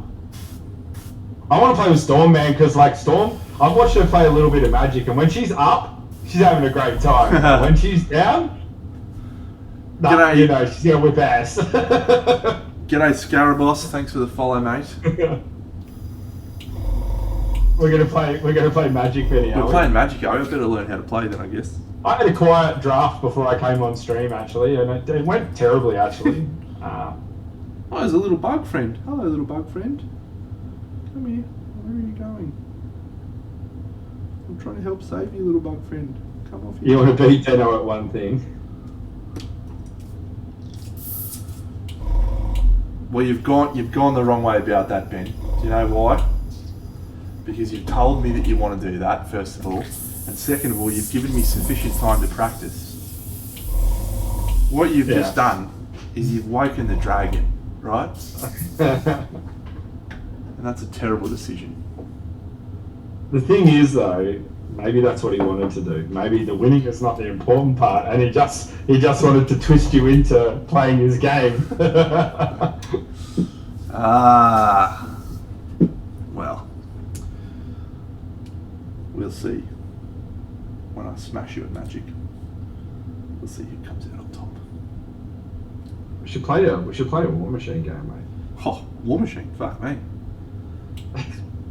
Been a fucking hot minute since I played a game of War Machine. Well, I was out and about, and I don't know if I told you, I was out and about picking up some P3s and bits and bobs, just, you know, as you do. Yeah. Actually, you know what? There's nothing better than that, mate. Cruising around, you know, early in the morning on one of your days off, hitting up all your hobby shops, getting up all the stuff that you like. Just getting your supplies. Getting your supplies, you know, getting out with your, you know, Jub loves to do it as well. So we get out, have a coffee or a tea. I'm a tea drinker, she's a coffee drinker. Maybe have some breakfast and then shoot on out. Hit some shops I want to hit and then hit some shops she wants to hit. Mainly just hit shops I want to hit though, really. Good deal. But we were there in one of our shops down here, and an Earthborn Diatrol was on the shelves, and I haven't seen one of those on the shelves ever. And I wanted that model since I was about 9, 10, 20 years old. Yeah, big boys. And I looked at it, and I'm like, oh man, I want this. It was only $50 as well, right? Yeah. So, and Jub just looks at me and she's like, mate, you have to have this. Like, you know, say no more. If you've wanted it since you're a kid, you don't go without. So, number one, I now have that model to add to my quite growing troll army. But number two, how good is Jub, right? Just what a legend. Yeah. Of all the people I've ever met, she is definitely one of them. Yeah. She is.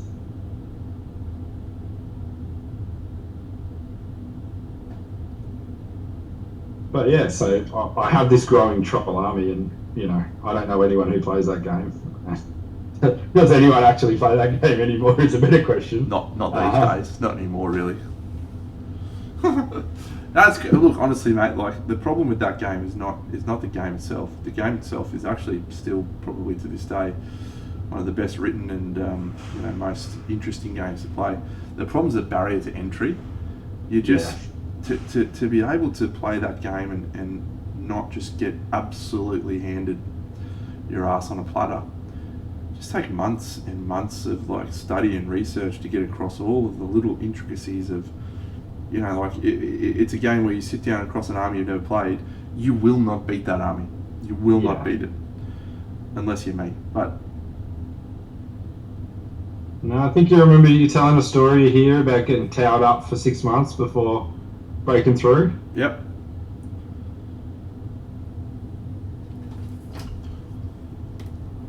Maybe I should do a diorama instead.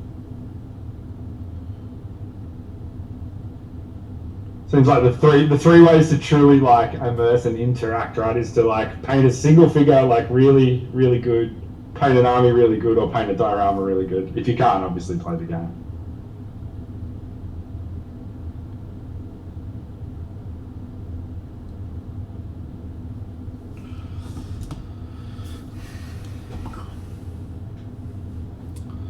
Darling, I'd still catch a grenade for you.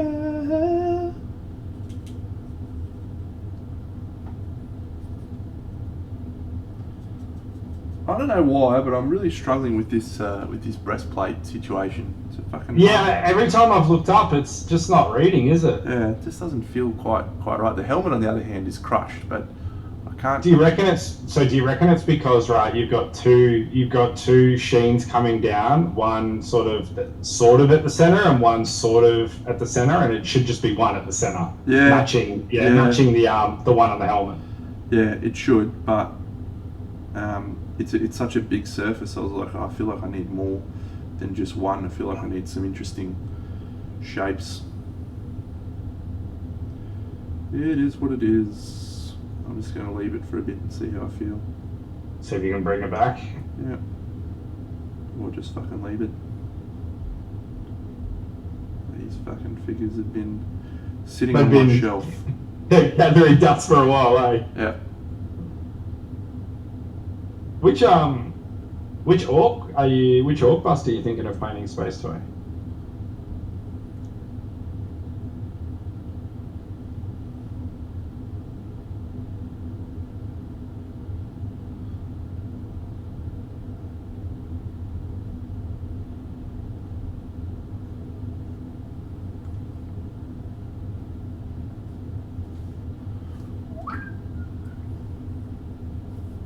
The FER orc, okay. Is that Ragnarok?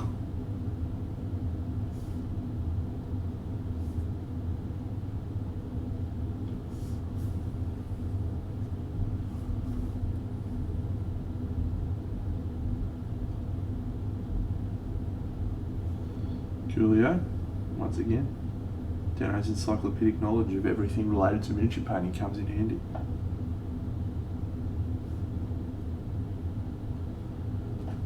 Yeah, we're on fire lately. We had a nice little delve down the history of Seb last time. You're cracking off facts here. Oof. Maybe we need to pick another artist for another time. What we should do is we should do quiz. We should do quiz time. Yeah. The chat can come up with quiz questions related to miniature artists or works. Post pictures in the chat for us to look at, try and guess who did them. Questions about fucking golden demons and stuff. What a great plan. What a fucking great plan. Get on it, chat. It's all front loaded to chat as well. Thank you. Excellent. Some more activities that I don't have to organise. I love that. Love that for me. I'm definitely looking forward to maybe bringing some activities into Crimson next year. Yes. Some non-painting related activities. Yeah, or even just like screw around painty ones, you know. Oh yeah. Alternate table's always good. The alternating table's always good. Good shit like that. You've done that one before, haven't you? Did you do that at SMC or at Monty? Well, Monty, yeah. So Banshee got everyone in the speed painting challenge to pair up in teams of 3-4 people, and then we had to come up with a theme for our team. And then halfway through the fucking paint, he just picked up half the team's models and swapped them over. Yeah. And he's like, here you go. You got to now continue doing your theme with this like base. It was a novel experience, I'll tell you that much.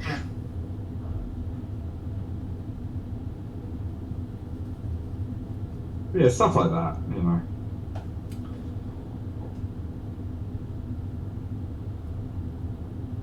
Because it's like you want to paint there, but do you want a serious paint there? Because it's not easy, you know what I mean? So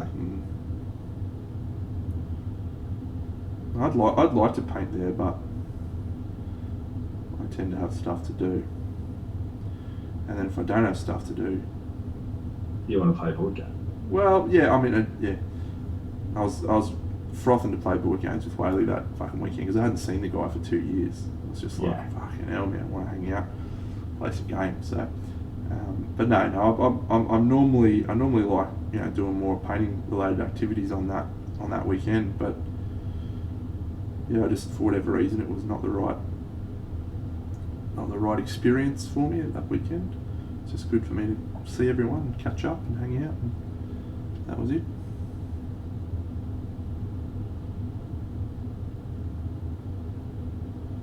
There's a bit of strong envy coming off last weekend after seeing all the Sydney guys getting together and painting. Did you have envy, did you?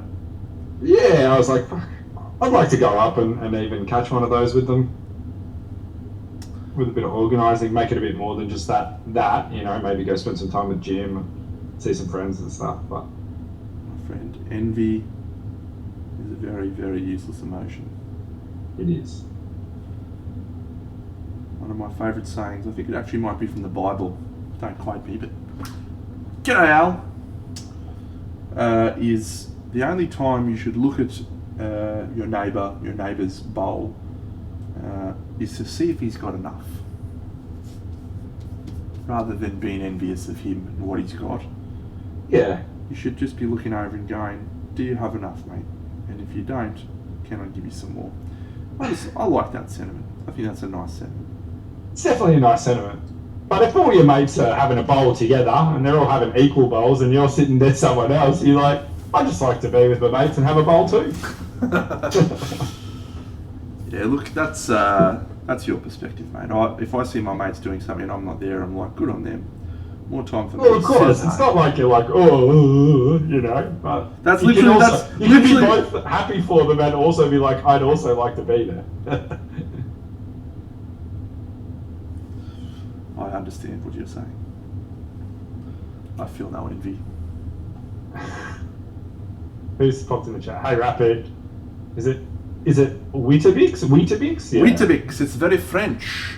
Weetabix. Thank you, mate.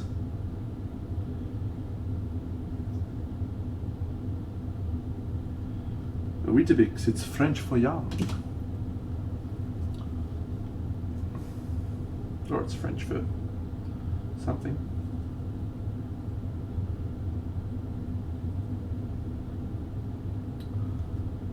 J'aime la baguette.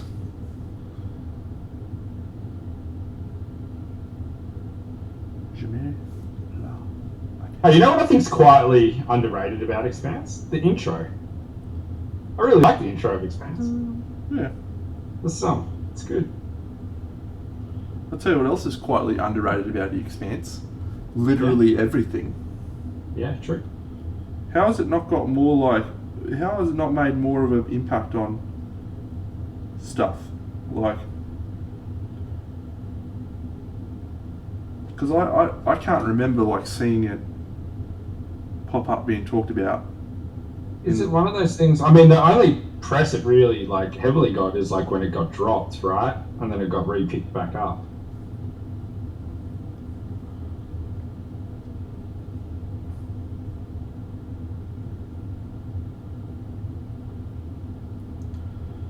Well, I am just pleased that I am tapping into it right now because I would not have handled the weight very well. Do you drop things? Like, are you like, if the weight's too long, you're like, nah, I'm done with it, or you just see it out and just be displeased? I have done in the past. Not in, like I don't mean to, but yeah, fuck, you get to that point where you're like, oh, I can't do it anymore. You know, fuck me. There was a. This will sound a little bit pathetic of me, but I was really into this TV show called what was it? It's on Stan, and it's about this chick who had a brain tumour and she was imagining everyone breaking out into song. I can't remember the name of it now. It's fucking awesome. I was right into it. I was watching every episode every week when it came out. And then I just got fucking so annoyed with having to wait for an episode every week. And it got to the last 2 episodes of the season and I was just like, I'm done. Like I can't be fucked waiting anymore. And I haven't finished it. And I was fucking frothing to watch it. Like every day I was like, oh my god, can't believe it's tonight. Fucking woo, I get to watch my show with the singing girl.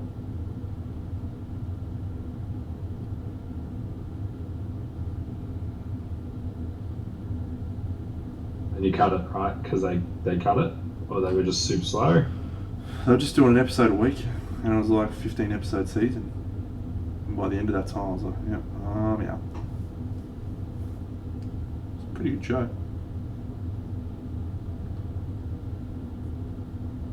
It had the hot chick from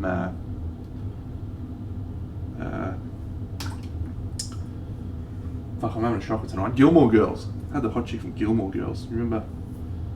I remember Gilmore Girls. I don't specifically remember who was in it. Well, it's just the main chick, Lorelai.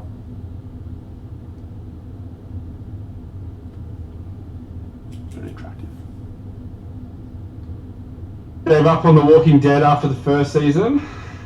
I didn't mind the first few seasons of Walking Dead, and then it kind of got gross, and then I heard it got really good again. Heard. I've never watched a single episode of that show.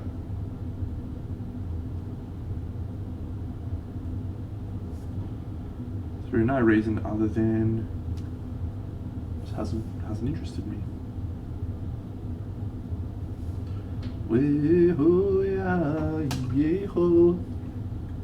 So painting red, right? Yeah. There's always a phase where as you're going up, it just looks like trash, eh? Correct. You're just like, Yep. oh my god, this sucks. Yeah, when is this going to not look like absolute horseshit? Yeah.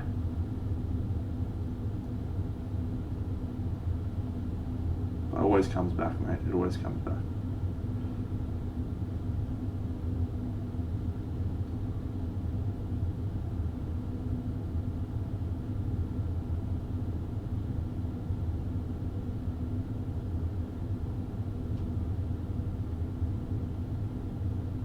Just getting the folds right.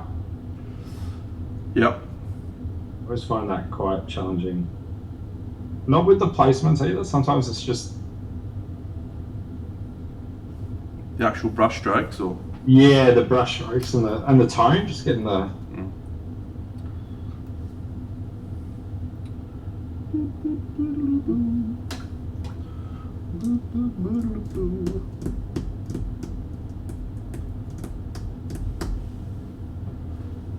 might put you down for a bit, little man. Let's look at this friend's arm. I feel like I used this range, so I'm going to try and use this range. Natural skin tone.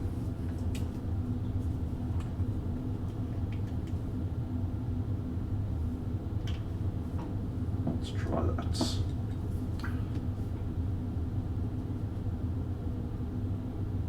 we need to go back to the reference. It's a powerhouse red they used on the front cover of this as well. Thank God I've got Chimera Red to save the day on that one. So here I come to save the day. A regular Joe now all the way. What was that? Living End. Yeah, I think so.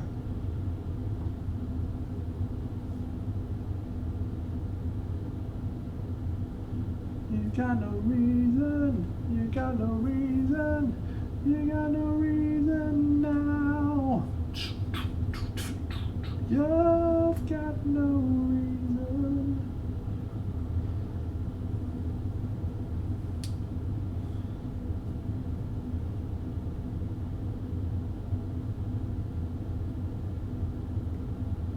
This arm sculpting is not that bad, is it? Let's have a look. Turn it around a little bit more. Yeah, it's looking pretty good. I thought his wrist was originally a bit chunky, but now that you've gone through and put the van brace on it, yeah, it looks way better. You ever painted something you've sculpted, like, or done a half decent sculpt on? Like as for a figure, or like what about those bases? Yeah, Do they no, count? the bases don't count because that's. But I mean, like an actual humanoid arm or face. Nah, why? What happens? Oh, it's a weird feeling.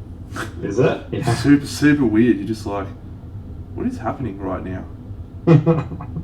Have I just become sculptor extraordinaire? I made this. I fucking made this. Wow. And then you realise it's looking really bad. And you're just like, what is happening? I made this. Yuck. I made this. Fucking change your fucking mindset. You know, this sucks. It's a fucking weird. Like, I painted. I sculpted an orc head. Fuck, this is a long time ago now. I sculpted an orc head and a human head. Yeah. And then I painted them just to try painting them. Fuck, man. It was weird. Do you have pictures? Yeah, they're on my Instagram if you go back far enough. We were talking like probably 3 or 4 years ago. Gotcha. But yeah, they were bad. Bad sculpts. But I remember painting them, I was just thinking, this is the weirdest shit. Like, here I am painting something that I've sculpted, and like, it doesn't look awful. It did look awful, but I'm thinking to myself, this is mad. I could do this. Smart. That's fucking mad, eh? Fucking heaps sick, eh?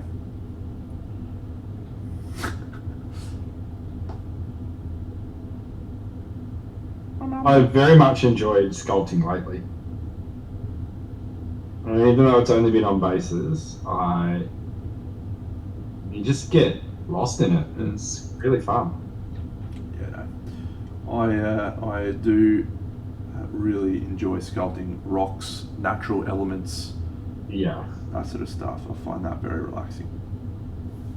Is it like Mike Fisher Price's first sculpts, you know? Yeah. What do you like to sculpt? Just rocks. Yeah, just Pretty rocks. much. Maybe some trees, maybe some branches. Yeah, every now and then I'll splash out and, maybe sculpt a little fucking bone or something, it's just fucking, the world's my oyster.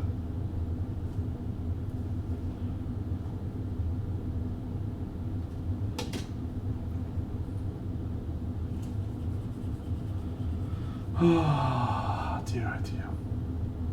Wow, this stream's gone quickly. Can't believe we've been going for 2 and a bit hours already. Yeah, I just noticed it was nearly 10 o'clock already. All Mike's jumped on streaming. Oh, Very good. what a good play. Let's see if we can make him cry again. Shall we stop in? What's the chat got for us tonight, eh? We've been sort of head down, ass up for the most of tonight. Have you got any work in progresses or any feedbacks or questions or Compliments on my arm sculpting.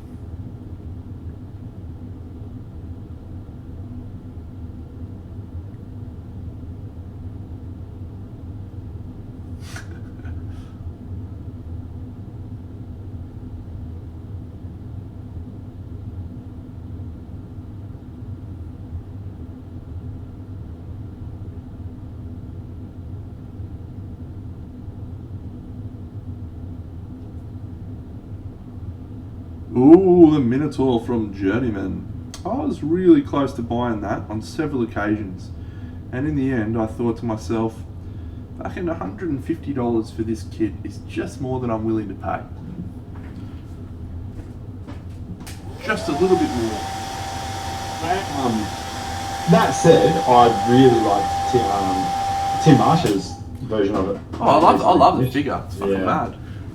Yeah. Well, brown is in fact an orange, JC, so yes, the logical colour to shade with would be blue, so a dark blue would be my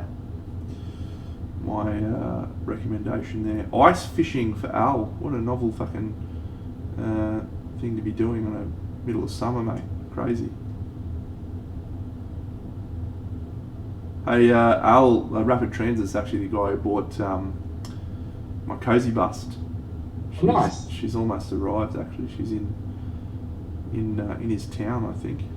Does he want another one or what? Maybe. Does he want a drunk one? Oh, Scarabost. Scarabost, tell me about your experience, mate. Copying my approach and then having it not turn out the same. Tell me more. Provide us a photo as well, maybe. Because I've also done the Gold Smoke Night and also used some Deno tricks and tips that I picked up sort of halfway through the process. Very yellow. Interesting. It may have gone a smidge too heavy on the contrast. On the contrast, on the old airbrushing. It's got to be very softly on that bad boy. Yep. That'll do it, friend. That will do it. It's the trick with contrast. Probably the hardest thing, and the thing that you don't quite pick up from watching you on the stream, is that it's quite hard to tell how much you've put on when you put it through the airbrush. You kind of have to just, I think, have it chalked up to experience to know when to stop. Yeah, I've got a surprisingly soft touch, haven't I, on the contrast. You just little pops, little splashes. Yeah, it's one of those things that's it's not particularly easy to see through camera, right? You don't see the power or the pressure that you're putting down on the trigger. I mean, you can mainly make it out from the stream, like coming out, but so it's something that I've struggled with contrast going through the airbrush as well at times. Is like you put it in, you're like, man, I can't really see it. Give it another blast, and then you go, fucking hell, I've killed it. Well, the airbrush, its hardest skill to learn is that fact that it isn't a tactile thing. You don't get a feedback, like, you know, when you put in your brush to a model, you get that immediate feedback, that immediate sensation of, oh, this is touching, and, you know, I can feel how the paint's flowing out, and I can feel how the model's reacting to this. The airbrush, you get nothing. Mm-hmm. You're just squeezing a trigger and hoping. And so the only way to get better at that is just fucking practice. Keep going. Yeah, keep doing it over and over. That.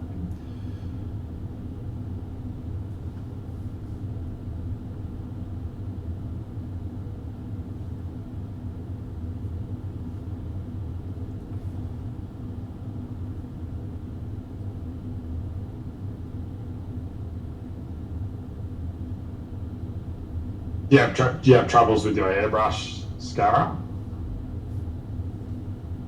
What sort of troubles, mate? Blockages or bubbling feedback or?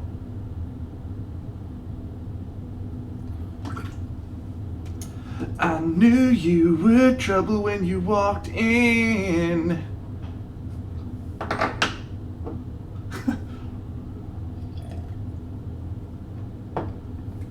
Let me show you my approach, mate. I'll just demonstrate it real quick now. So it is, just be really good at your airbrush.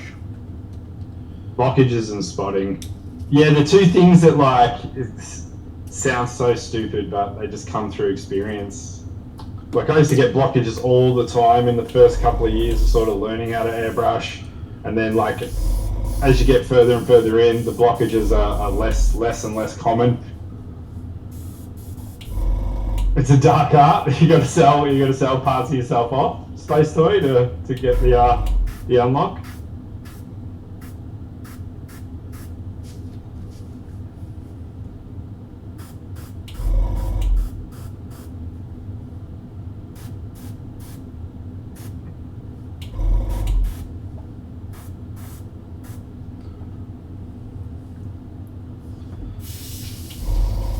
Tell you one thing, I've been really feeling this one Raphael one that I've got. Oh, isn't it good when you get a brush that just fucking is a treat, and you just you fucking stick with that bad boy for months. I got this fucking number one Raphael that I've been sitting on for fucking since the entirety of that fucking project, and it's still just magnificent. I'm like, oh yes. It's just such a versatile brush size, right? Like you can, it's got a big enough belly on it that you can load it up. It's got a really nice point on it. Hey, Bun just put something into chat. Which chat? Voice chat. Voice chat. Yeah, size 1 is nice. Let's go have a look at what Bun's fucking got going on for us. Come on, buddy. Oh, shit. It's a 1-day paint. Whew. You know what I'm just obsessed with here? Those fucking highlights and the inner eye lines. That's just chef's kiss. Oh, Scarabost. Here we go. Okay, let's go.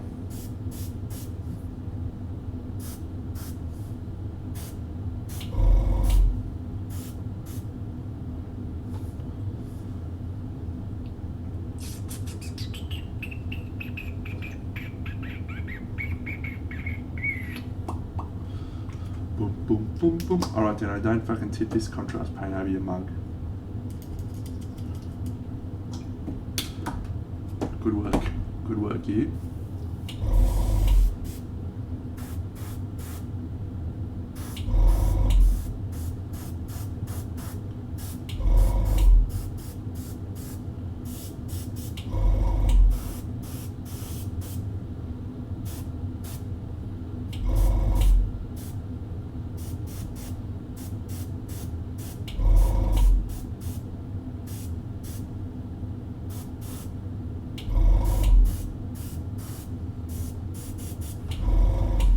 Oh, Dano, you're a fucking king, mate.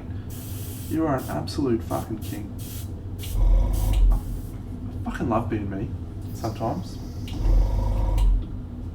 You can just fucking do anything with an airbrush. Anything? Anything. A true wizard of the craft.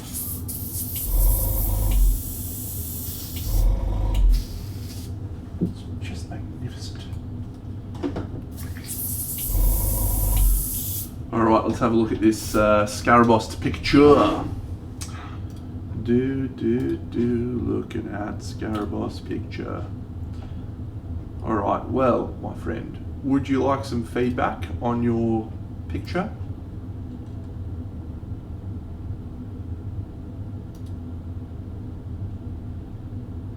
Great.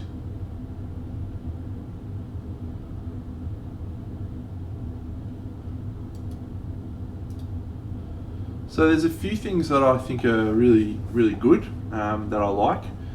The first being your placement of your highlights. Like in most cases, the placement of the lights is really, really good. I'm going to claim full credit for that since you copied my tutorial. Good work, me. But yeah, you can sort of tell that it's almost non-metallic metal, but it's not quite. And the reason is you don't have enough of a shift to dark in a small space. So it's gone too quick, right? He's gone from dark to yellow or to lightest color too fast, and so it's lacking that the elements that the eye tracks to. Yeah. So what you're seeing, there's a few little areas where it's actually like not too bad. Like if you have a look at it, and this will sound dumb, but you look at the shoes. Shoes are pretty good. The gauntlets, they're pretty good. The belly though, that's your area where all your focus comes in on this particular figure, and unfortunately that bit is reading as yellow. And I do think that the yellow contrast paint may have killed a little bit too much of your contrast. And so yeah, you really need for non-metallic metal to look right. And let me use my little helmet that I've got here as an example, because this is one that I've got sitting right here, and this is still not finished, but a work in progress. I'm going from dark into light in a super small space. Here's some steel on this guy. Same there's not a huge transition between these areas, right? So, hey mate, it's a super advanced technique. So, give yourself a pat on the back for giving it a crack. And I do tend to make things look pretty easy, particularly things that are related to an airbrush.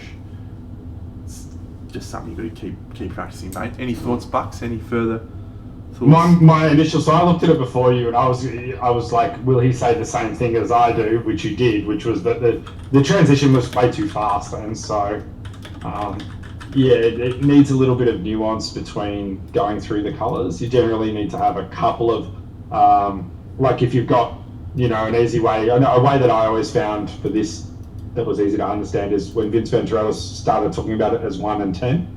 And everything along the way, and if you've got too much 1 or too much 10 and nothing in between, it doesn't read. So you need to stop off at some of those other numbers on the way through. If that makes sense. If that's a shit way of explaining it, I apologise. Look, mate, I think that was all right.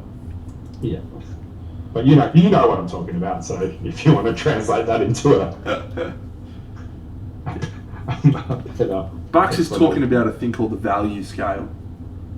And in the value scale, you have numbers representing how light and dark a colour is. So if a colour is very dark, we call that a 0 on the value scale. Because if you turn it into a black and white picture, it would be very dark. Whereas a white or a bright colour is very high on the value scale, and that tends to be much more visible. Non-metallic metal is different from the majority of other miniature painting, because most miniature painting you don't transition through all of the value scale. You just usually pick a little band, from 0 to 4 or 7 to 10, and you paint out your various areas in those colours. But when you have non-metallic metal, you almost need to go from 0 to 10 in its entirety, which is difficult when you're talking about the same amount of space that you normally have for highlighting and the same amount of area to work with. It's different. Yep. It's just too yellow, too fast, a little too raw, and I can't wait. Yeah, because if you get your transitions correct, like smoothness, phenomenal, metallic can all come afterwards. But stopping off in each one of those values to make sure that it's transitioning through. Do you have a picture, Trent, like a real quick picture available of your of my one? Your big dwarf from. Yep. This is a really good example of like stopping off at a lot of values on the way to have the highest point, the lowest point really sell the effect well. There you go, mate. Talk yourself to death on that bad boy. There you go. So you can see it, right? Like you can see the darkest, the lightest. You can see greens and blues, and the greens and blues are varying in degrees of value, and that really helps sell it, especially on the shoulder pads and the helmet, kneecap as well. No, I mean almost everywhere. Apart from maybe some of those challenging shapes, like the chest plate on this is actually quite a complex set of shapes for nominal metallic. And you've still done a pretty good job of it. Oh, thanks, mate. It was a shit fucking object. That's a really complex one, right? Like, for you, Scar, like Gold Smoke Night has some really complex shapes for sure. That you can really get lost in. And sort of speaking from first hand, I really paced myself out on painting that model just because of that. Like I painted it over a much longer period than I normally would, because of the figuring out shapes and light placements for them shapes. Yeah, so you can see that how much darker the shades are in mine and how much less volume there is in there that's yellow. But it's a very complex model. Yeah, he's one of those ones that doesn't initially feel complex when you see him the first couple of times until you get your hands on him. And that gut plate, like two things happen on that gut plate that's a real bogey, and that's one of the biggest key selling points for this model. The first bogey is the shape. The second bogey is that it's broken down into 7 from memory, Panels. 7 different segments, right? And so you naturally, when you're learning non-metal metallic, you actually want to, for whatever reason, you just sort of get stuck, and you see this happen a lot. You get stuck trying to add the metallic look to each one of the plates. And then, of course, it doesn't quite read because you're trying to do too much, and it stops looking like it. And so you've got to make sure, obviously, that you apply it to the whole, like you treat the whole area as where the sheen comes in, as the metal would all read the light roughly the same way if it's the same shape. Which I think he did like reasonably well with his light placements. Yeah. I'm doing some non-metallic metal on this guy now. I'm not doing gold. I'm doing bronze. But yeah, if you want to observe some of the I guess steps, what I'm trying to do, feel free. But this is also Hey, Diddy. a weird shape. G'day, Diddy. What's going on, mate? It's a fucking weird shape as well. Yeah, this is another one, weird shape, and so you can see Trent right now, like almost not really thinking too much about any of that filigree or extra detail, and right now just really looking at like how can I apply light and color to this that is going to look natural as the light comes across it, and then worry about the filigree elements later. Yeah, you start with a overall light concept for the whole element before you start worrying about all those big or individual details. So that's a good pick up there, Bucks. Yeah, it's a really important one too, because the filigree, like early on in the non-metal metallic process, is scary, right? It's like this really scary, like, oh God, how do I apply all this stuff? Just ignore it. Yep. Because you can actually come back when you do filigree and just treat it like a three-dimensional object, and the way a three-dimensional object will catch light is usually just like, if it's a circular shape, which a lot of the time filigree is, right? It's got lots of angle, like curves and stuff. You can drop like a nice pinging highlight on the inside of that line, and then on the top of the bit above it, so on and so forth. You can see right now where the light is touching the wet paint on those filigree elements. That's where you would place the highlight mode, like if you tilt it down a little more. Yeah, there you go, perfect. You can see where it would go. Yep, spot on. Oh, So. Captain Carp. Please, mate, don't be giving yourself a fucking spray, mate. You're We always... got another image coming through.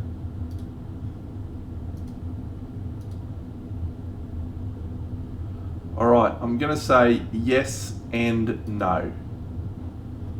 You are definitely going in the right direction, but you're also going in the wrong direction. And this is your mission, should you choose to accept it. Answer me this question. Where is the light source?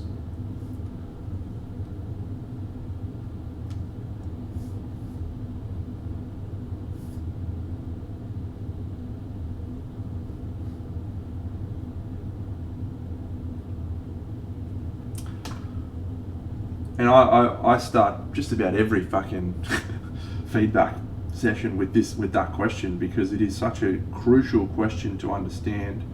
And Diddy's talking about hair there, which is awesome, because I agree that hair is almost identical to non-metallic metal in terms of how you approach it. Yeah, and actually, it's everything. Yeah. It will reach a point where it's everything, where you're, through repetition and constantly asking yourself the question, where is my light source? How is light impacting and affecting these surfaces?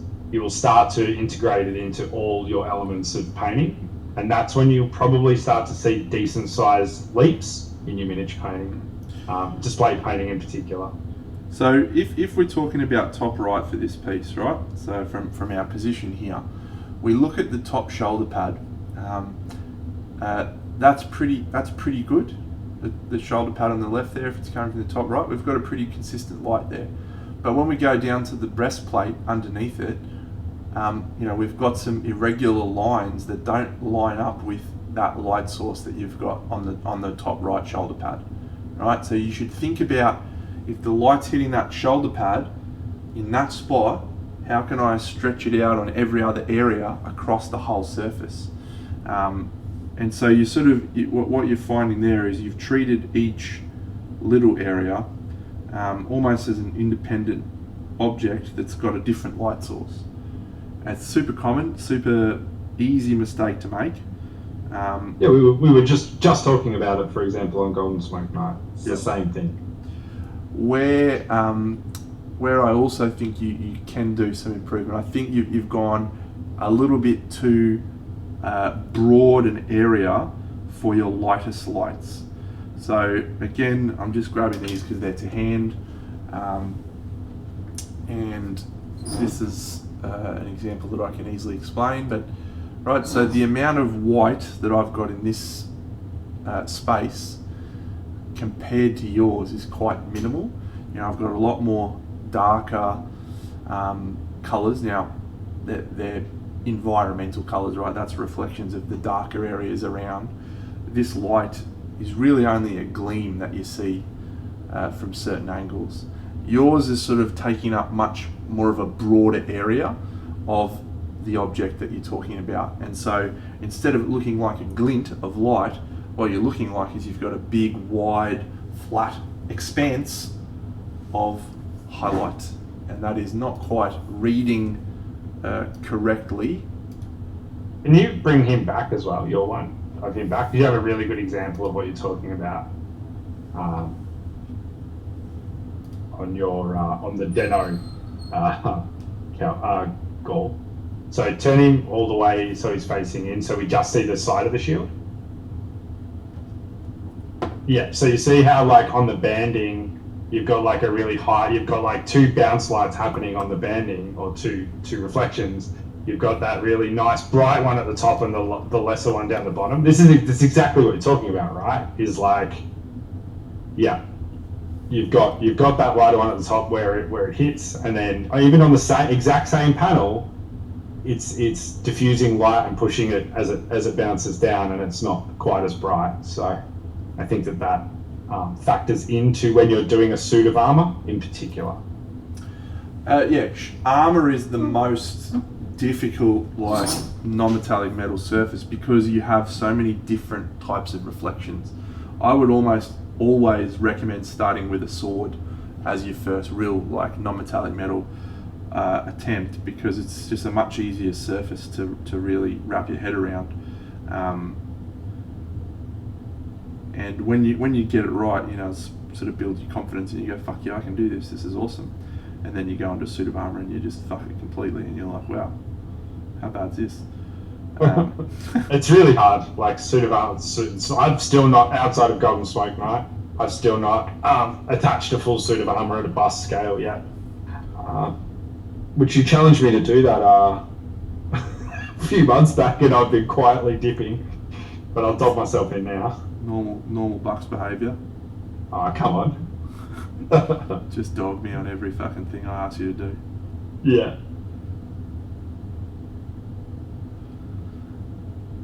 So Captain Carp, take heart. You've done some good things there, and take some criticism to say that you can do better, and fucking do it, and have fun, and paint some cool models. I'm in the mood now. Who's got more for us? To hit, to wound, welcome mate. Thank you for that comment. We have an absolute master of non-metallic metal in the stream, in Andy Bucks, and then we have me, a poor pretender to the throne. So we do our best to try and explain those things for you, mate. It's a pleasure and a privilege. I think you got that around the wrong way, mate. Surely not. Good, mate. That is the absolute number one best piece of advice you'll ever get. If you have fun when you're painting toy soldiers, you will paint more toy soldiers. Painting more toy soldiers will result in you're improving your painting on toy soldiers, which will mean you'll have more fun painting toy soldiers. And never ever stop asking yourself, why are you doing this? I asked myself not 15 minutes ago painting this model, like, why am I doing this? Why am I still going on this red? Is it because I'm trying to do something for competition? Or not? We don't have any competition. CHK's back in town again. Oh. Are we the only people streaming tonight, CHK? Is that what's going on, mate? We're the only ones streaming? Hey? Friends, Honey, we've been CHK. We've been trying to raid you back, but we haven't caught you. We've only caught you finishing up. So we've been trying to return raid, but we've been failing. Yeah, Monday night we saw you were on. I was like, let's go raid CHK. It's going to be awesome. And then we went to go raid you, and you were literally just finishing up. So I was, what a chump you are. What an absolute chump. All right, friends, go. I'm sure you're already all following CHK, but go follow that guy. He's a fucking legend. Do yourself a favour. One of my favourite painters in the world, in the literal world, he is. And you may think I'm being exaggerated there. That is a fact, hey, Bucks. It is a fact, because if you know what Trent likes, you know what Trent likes to paint, and how he likes to paint, there are some similarities between the two. I just love it. It's like my absolute jam. CHK also likes to punch you clean in the face with colour and contrast. He does. Yeah, let's go have a look at my little cheeky diorama, eh? I finished it. It's pretty good.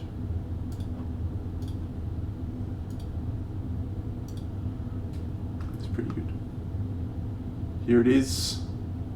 Oh, that's right, I didn't have my photo. Yeah, I didn't have the full photo on this. That's such a good angle, by the way, the first shot. Was that by choice that you put that one up first? Of course. Yeah, I thought it might have been. Look at that. Fucking banger. There it is. This bad boy. Look at that. What an achievement. What an achievement. We appreciate that, CHK. Share the love all round.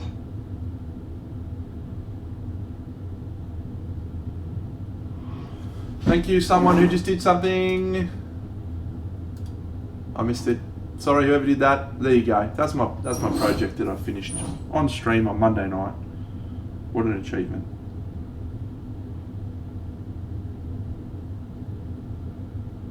But yeah, when I saw Tony's figure in the flesh that I own, I was just like, I now have a new goal to aspire towards, and it is become CHK Studio. That's my new goal.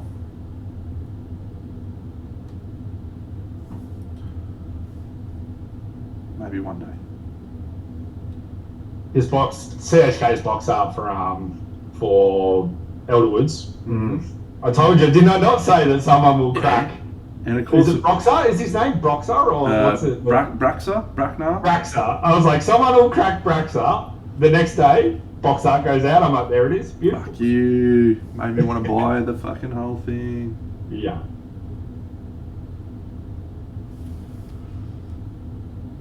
Who did the box art for the Faunish character, the Woods Beast type guy? So the bust version. He's had Eric Swinson do the. You're talking about the first one they released, with the horns. Yeah. Yes. Who did the bust? Did Swinson do the bust? The blue and red one was Swinson. Yeah, that was nice. David Aroba did the red version, and then Andy Wardle's version, the green one, was just like, I think it's one of the best things he's painted in the last few years, right? So, fucking unreal.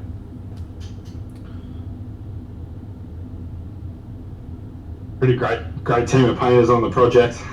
Yep, my model's about to be released. You'll see it soon. Fantastic. I wish I got asked to do one. Fuck. I would have been fucking on it for sure. Would have been all over that like a fat kid on a cream bun, mate. No, CHK, I unfortunately will not be going. I mean, they only opened borders to Australia like literally a couple of weeks ago, so it's just too risky for me to book it. But there's still a chance for Monty at the end of the year. No promises, but there's still a chance. My girlfriend and I were talking about it on the weekend, and we were like, maybe. What time of year is it? So second week in November? Yeah. Good to know. It's supposed to be on that side of the world in July. Oh, mate, World Model Expo's around then, isn't it? Is it? Oh, maybe it's June.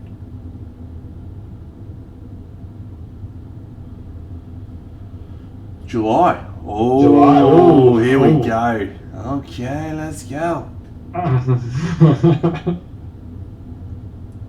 Same thing though. Like it's a bit sketchy right now, isn't it, for us to travel super long distances?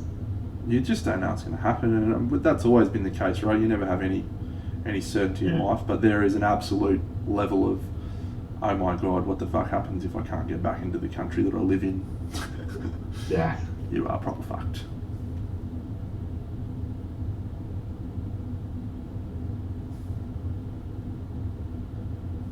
I never can tell if I've gone bright enough before taking everything back down. If you think you've got, see you, Tony. You're a champion, mate. We love you. Thank you. See you, CHK. My golden rule for that is, if I think I've got enough, just go one little step more. I'm doing it right now. Right? Because it gets knocked out so never quickly. enough. Yeah. It's never enough.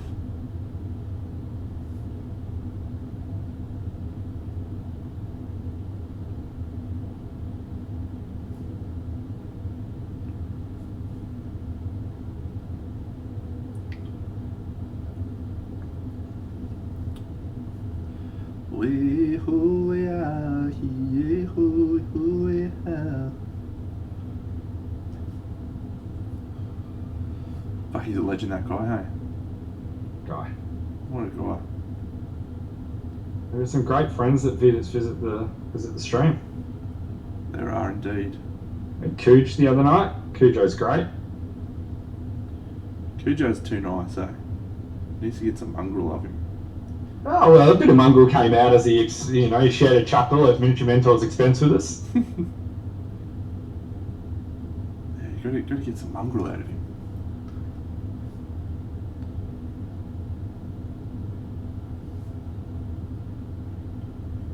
But yeah, as I was saying before, like asking yourself, why you're doing it. And I'd come to the realization in painting this that I'm just enjoying the process of painting the red, as well as, it'll look fine and good when it goes down on the base. But it's not for a competition or anything like that. It's just cause, right? Great piece of advice, mate. Great piece of advice. Know why you're doing it. Yeah.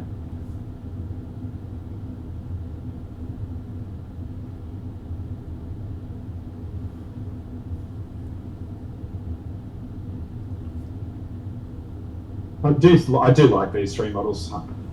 You might see me paint at least one of these. They're good. They're good models.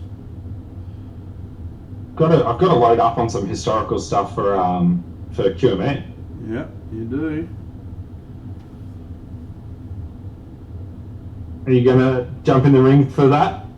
Get a little bit of historicals. I have a. We can collab. We can tag team the historical competition. I have a goal every year that I go to Queensland Model Hobby Expo is to enter one new category that I didn't enter the previous year. Yeah. So I've entered in historical, I've entered in diorama, I've entered in all sorts of stuff. I entered in large scale, I entered in all the gaming ones. This year I want to try and do like an aeroplane or something.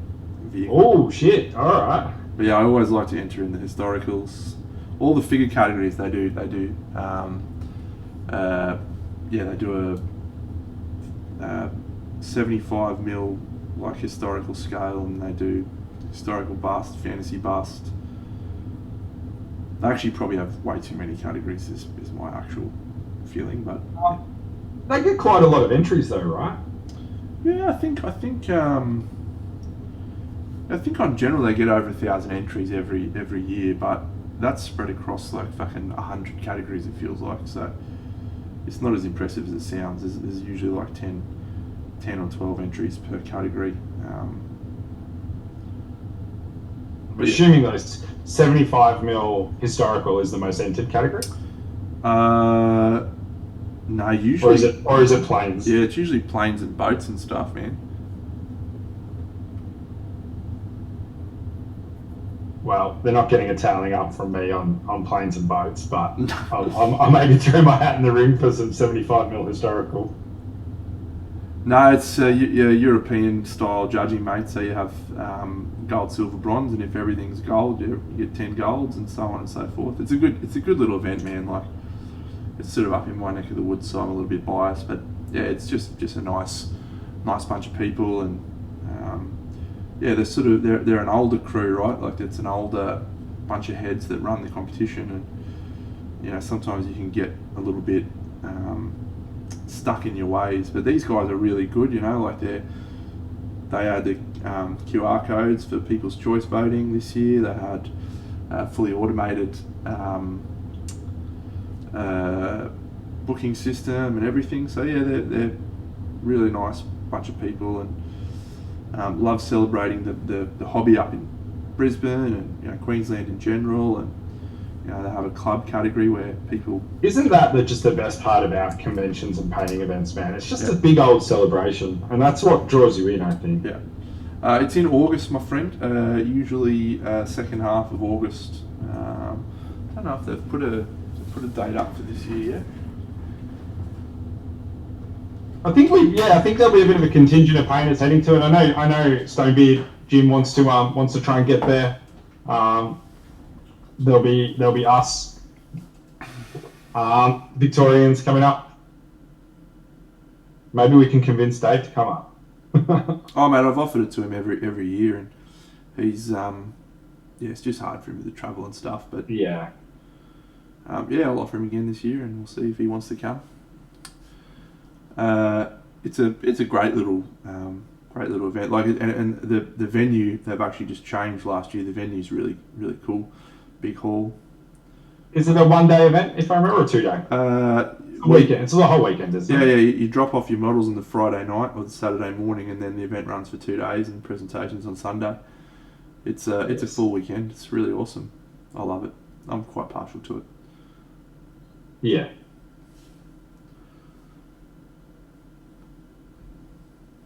I'm looking forward to it.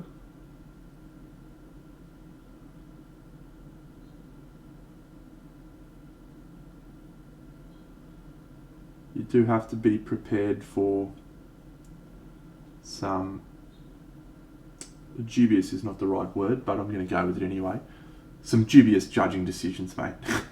Like they're... I saw the judging last year, I'll be honest, mate. I don't care. Well, that's exactly the right mindset to have, right? And what they have is, 12 or 10 guys or something doing the judging, and they each get paired in a category, and sometimes, particularly if people have got entries in a category, they get taken off that.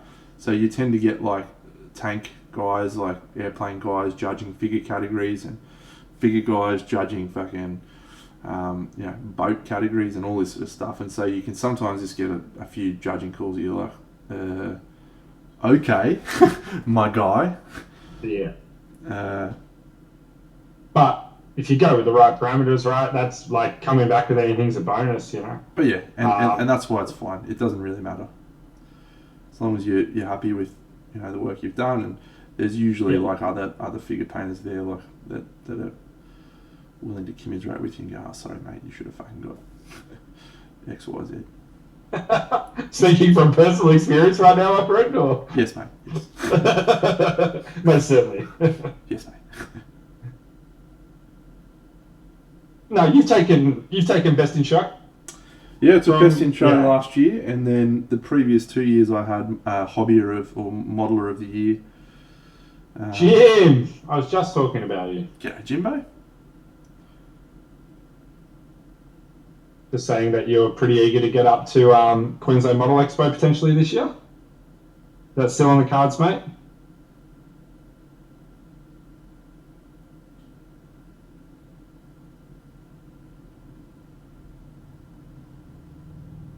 Lead has been booked in. Beautiful.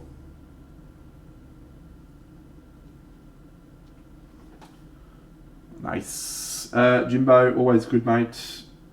No complaints on the big Deno end of the world.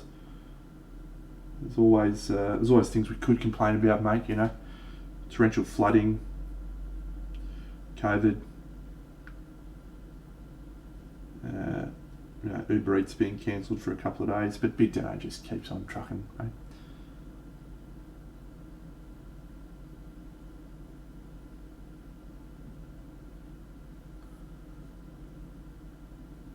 So the next stream, mate. Buck's birthday stream.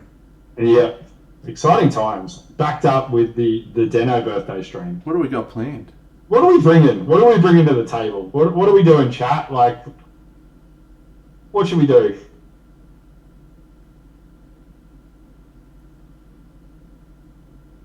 You want to see Deno and I go head to head in a speed painting competition? Oh shit! Fucking hell! You're putting the pressure on now, aren't you? Fucking I don't know what they want. speed painting competition against Big Deno. That is an interesting fucking. You're putting yourself up on a pedestal there, son. If you. No, I'm not. See, that's the thing, though. I'm creating an arena of fun, you know. Woo. Okay, let's go. Oh mate, I'll be down for anything. You know that. Paint toy soldiers, yes, Scar. We'll definitely do that.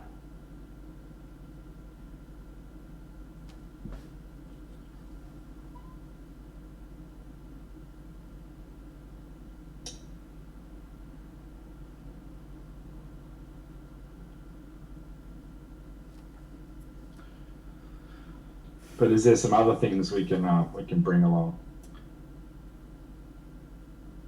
Yeah, maybe we should. What bus have we both got a copy of that we could do? We haven't really That's done. a good question. A really quick one. I've got some little bangers. I've got that little pirate. You know the little pirate. I think you've done a couple of him. Oh yeah, Thornley and Ratch. Yeah. I've got him. I've got Peters and Peters and archers aplenty. I'm just trying to think what figure we could both do at the same time and have a little paint off on. We could do it over 2 streams. Yeah, we could. So we could do Sunday morning and then Monday night, and we could paint the same model over those 2 streams, and see who comes out on top. Mano a mano. 2 men enter, 1 man leave. We could. We could start our Katsuyas. We could just get balls to the wall. We could. I don't mind that idea. I don't mind that at all.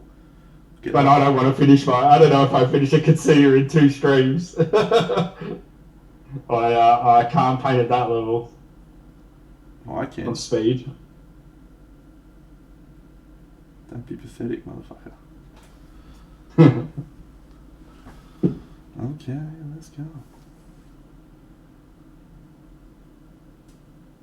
Now that could be interesting. Let's have a mull over that. I think that could be a bit of fun. We'll maybe plan something. We've only got 2 days to plan it, so plenty of time. Yeah.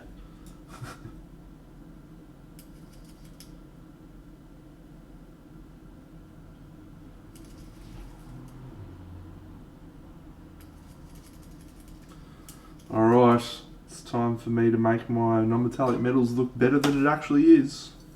I can literally feel sweat dripping down my head right now. Fucking hell, normally it's Brisbane that's fucked, and yeah, it's usually the complete opposite, right? We're usually underwater and you guys are usually sweltering.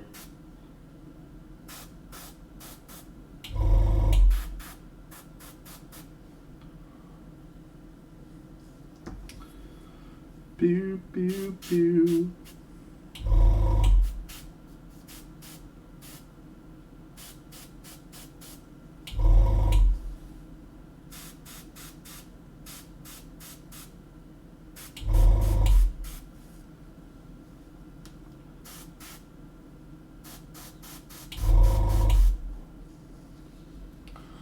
Bronze me, baby.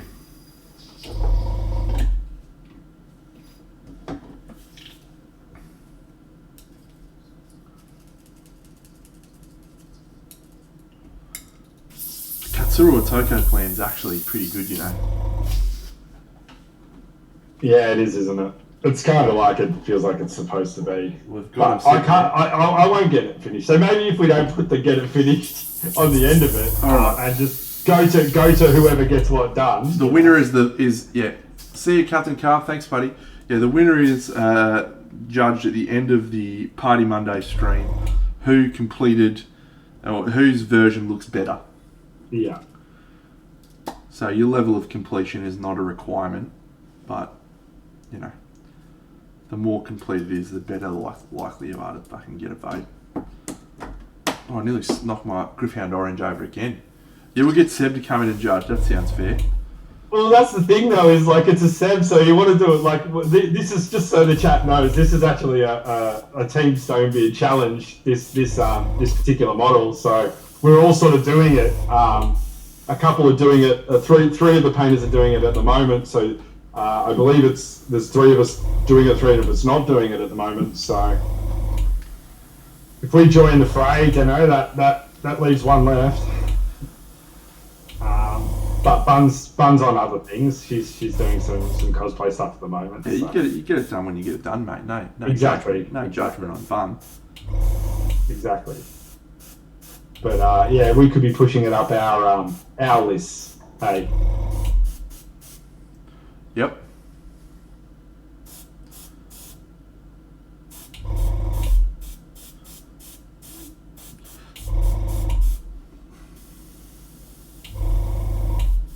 Him says it paints itself, by the way. Well, there's a guy who's finished plenty of models. I'll definitely trust his judgment. Hey, he's having a great time painting it.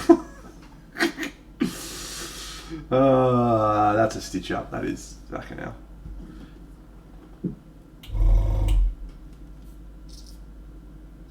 Good. He's having a great time painting it. Good for him. Good for him. Come and see me when he's finished, the fucker.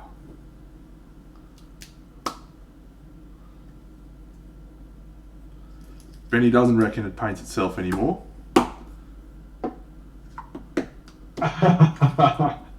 Where are you at, Benny? Are you painting tonight, mate? Or are you just kicking back?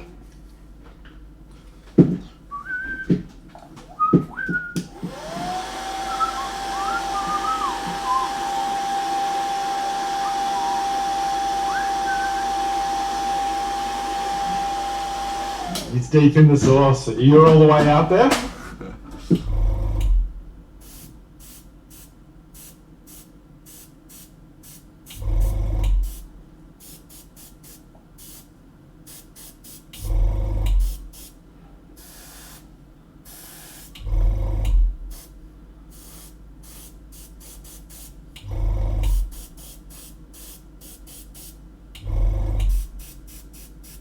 Question is, do I want to airbrush on my glaze?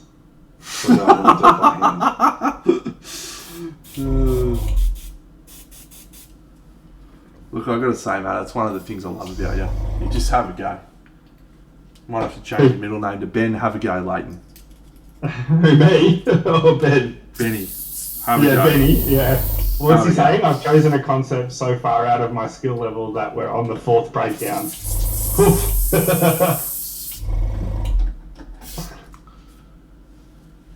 Let me ask you a question, Bucks. This is a serious question, right? Fire away. Are you even more impressed at how quickly I read information in chat and respond? After Now that having I'm done it? on here with you. Yeah, what I'm most impressed at is balancing the painting.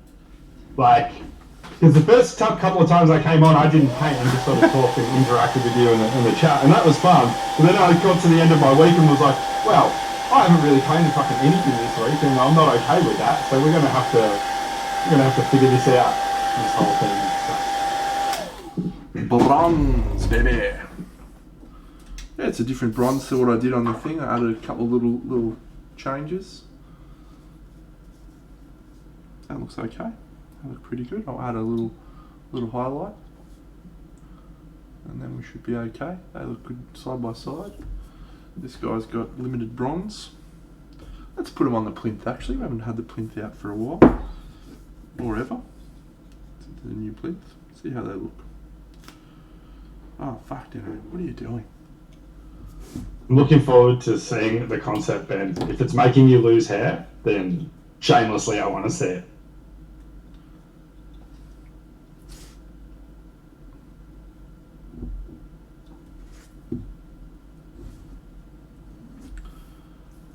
These are Vicingatorix and his Gauls, and they're from FBR off. If that's what you're referring to, Scar, the current models of Deno's painting. If you're referring to what we're talking about, Katsuya Otoko, that is from the Veiled Lamp, which Jim just mentioned in chat.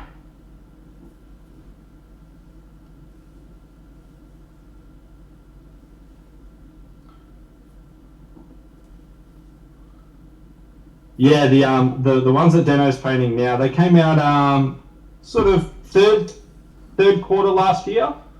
Yep. I think. And they came out, if you got all four of them, they came out with like a Little wolfhound dog. as well that you got with him. Or if you got all three of them, you got a cool wolfhound as well.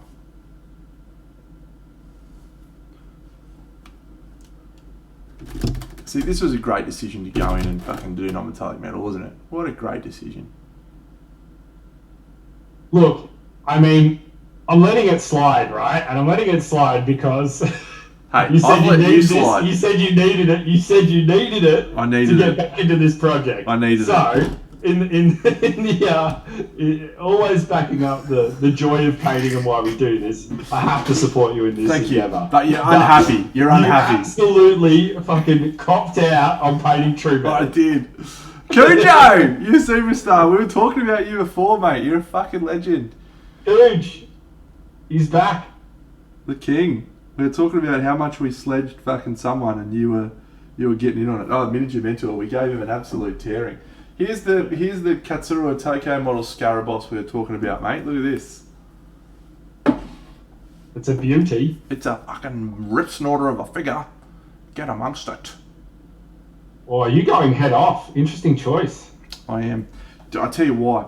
Because I feel like this bit here is going to be viewable from a couple of interesting angles, and I want to be able to paint that bit. Ah, okay, yeah. And yeah. I thought it might have been the side of the face peeking through. Correct, there. that's the other one. Yeah. Yeah. Yeah. Don't paint with head on. Ben, all right. So we're having a hangout paint on Sunday afternoon as we tend to do, and Benny and I were just catching up because we hadn't seen each other in a week or so, and Benny was going through the gamut on this piece. He was vibing. He was coming up with plans. He was mood boarding. He was just seeing straight through the piece. It was going to paint itself, and then he sort of dipped through a few ideas, had ideas about keeping the head off the whole time, and then he was just like, nah, head on, let's go. Got to figure it out. Let's go. And now this is the next time I've spoken to him a week later, and it's get the head off. Yeah, it's Icarus, Ben Icarus Layton. Cujo's talking about Miniature Mentor. He's having a sale at the moment. Great time to be a Miniature Mentor fan, friends.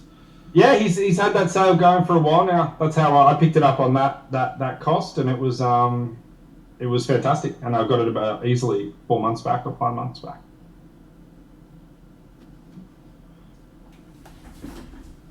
We'll better zoom in on this. We will probably be finishing up relatively soon, friends. I'm sort of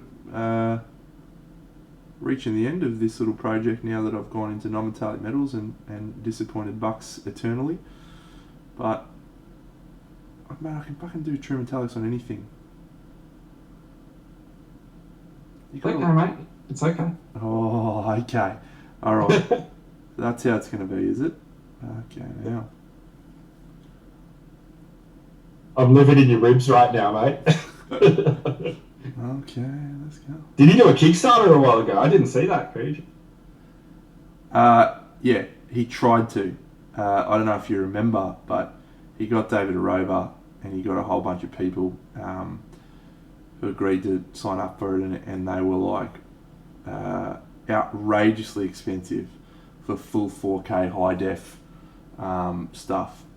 And the Kickstarter failed, and he pulled the pin on it about halfway through. But he was getting absolutely panned in the fucking comments. Was he? Absolutely panned, and it was fucking hysterical. But unfortunately, yeah. What was it called again? What was it called? Cooch? G'day, Zoop the Whoop. Because he had fucking like some rip snorter painters on there that would have been awesome to read from. Yeah, it was like miniature something, but he didn't have it under the Miniature Mentor brand. Okay.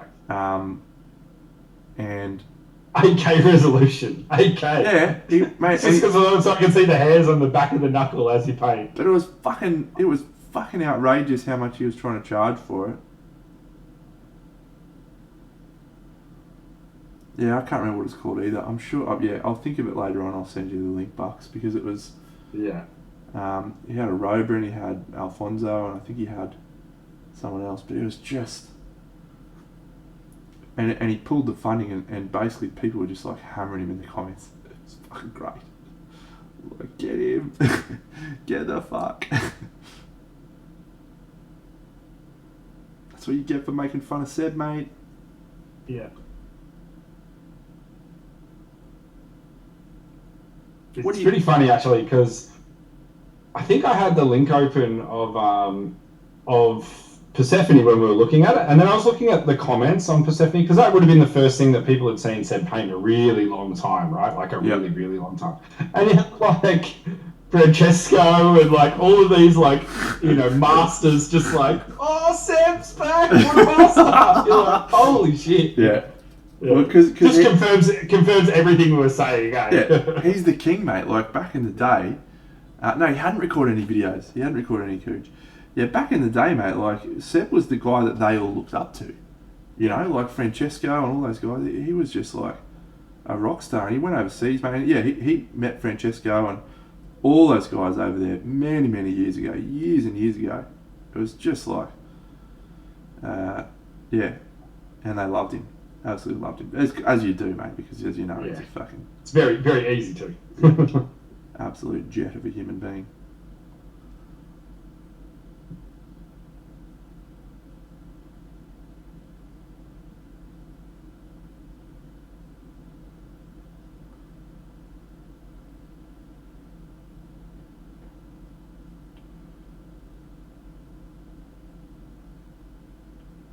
What are you working on, Cooch? What are you doing at the moment, mate? Cujo does some really good videos on YouTube, friends, and Patreon and stuff. You should all go follow him if you want to actually learn how to paint properly. I was watching one today.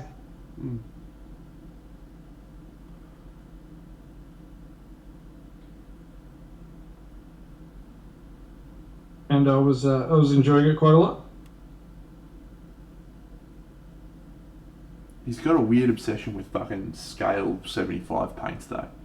He's always like, fucking give me some of that fucking pale sand Iroko colour. Get that up. He was the one that I was watching. He was banging the chimeras. It's like Cujo, scale paint's not that good, mate. Come on, son.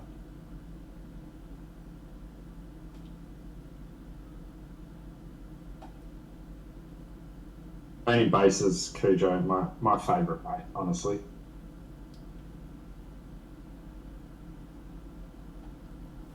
Scale 75, trash paints. Benny swears by him.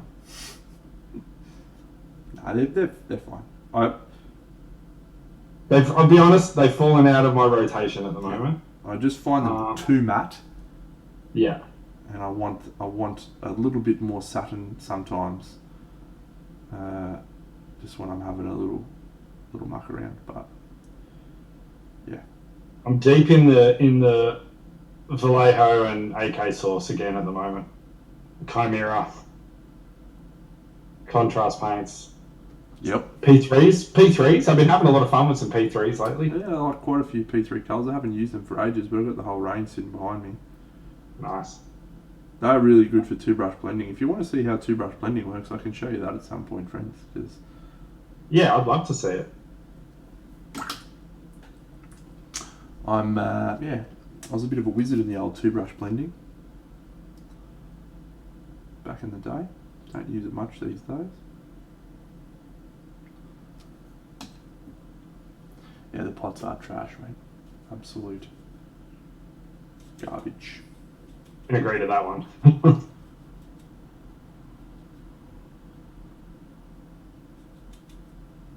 Oh man, I'm frothing for this project now. Man, I'm so excited I went to non-metallic metal.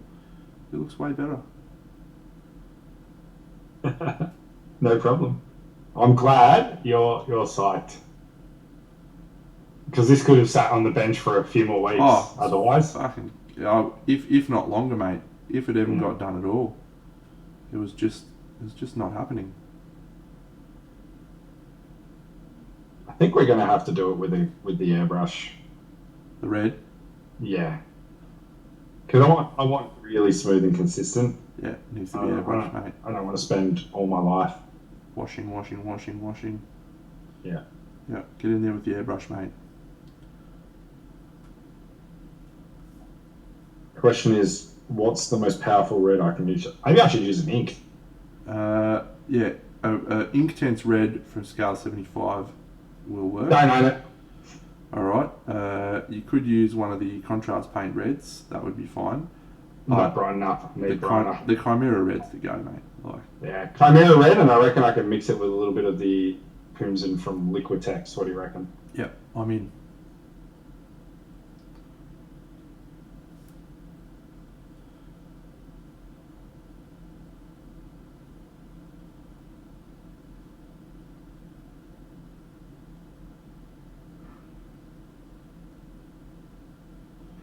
Went for a run today. Feel good about that. Nice one.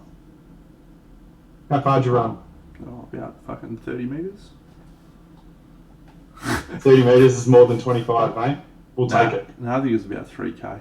I haven't been for a run for ages, and I'm not in fighting condition, mate. Haven't been for a number of years. No, ever since the pandemic and sort of dropping all sport, I feel the exact same. I feel just a level of guilt washing over me. Yeah. Oh, mate, the pandemic was awful for me. I was running all the time. I was playing touch footy, I was doing all sorts of stuff, and then it's like, yeah. Plus, that's also coincided with me painting more, streaming more. Yeah. And getting into bigger projects. It's just like, hey, you could go for a run, or you could keep painting that fucking awesome project. Well, that's it, right? I try to be kind to myself. I think I probably gained like an extra 5 or 6 kilos throughout the entirety of the pandemic. But I traded all of my physical and sporting activity for miniature painting on a more serious level, and what I've got out of miniature painting certainly outweighs those 4 or 5 kilos. So I was running away from the expectation of bucks to paint these in true metallic metals, mate. That's what I was running from.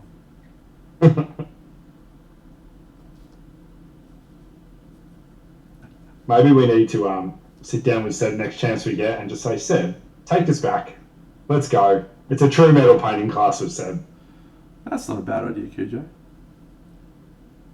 I don't know how effectively I'll be able to do fine detail on a treadmill desk. But fuck, I'd be willing to give it a go.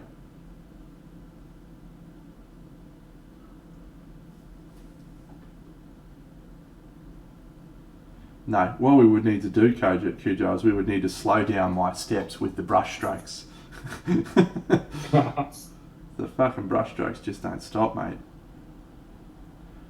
I was watching a video, who was it? Someone posted a video the other day, and I was watching it and I was like, oh, yeah, that's impressive brush strokes. That guy's he's almost as fast as I am. Like, that's really impressive.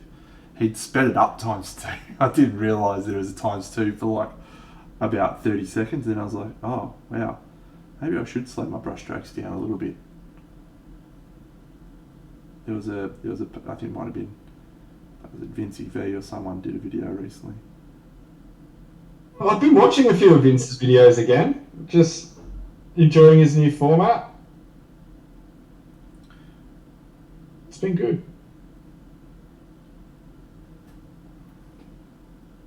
That's how I know I'm always like hankering for a bit of army painting when I'm watching Vince videos. Mm.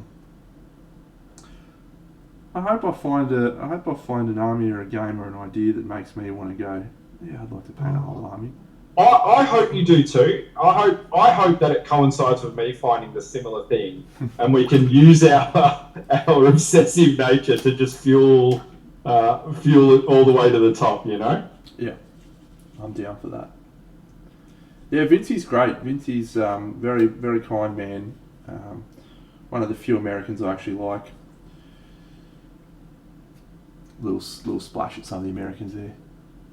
No, I know a lot of Americans. They're awesome when they're not being dickheads. But Vince is great. He came to Crystal Dragon. Spent some time hanging. He's got to come back. He's got to come and get a gold. He does. That was a nice little decision from me to not give him a gold, just to feed the fire, mate. Keep him hungry. Yeah, Sam's good. Yes, I like Sam too. Very good. There's sort of like, it's interesting, there's a crop of like American painters who probably don't get a lot of recognition in Europe and whatever, but there hasn't really been a like world-class American painter, it feels like, and this is me being probably a little bit egotistical, for a while, until Eric Swinson came along. Eric definitely, yeah. You know, he's really kicking a lot of goals in this sort of scene, right? Obviously, there's, you know, Games Workshop painters out the wazoo. Yeah.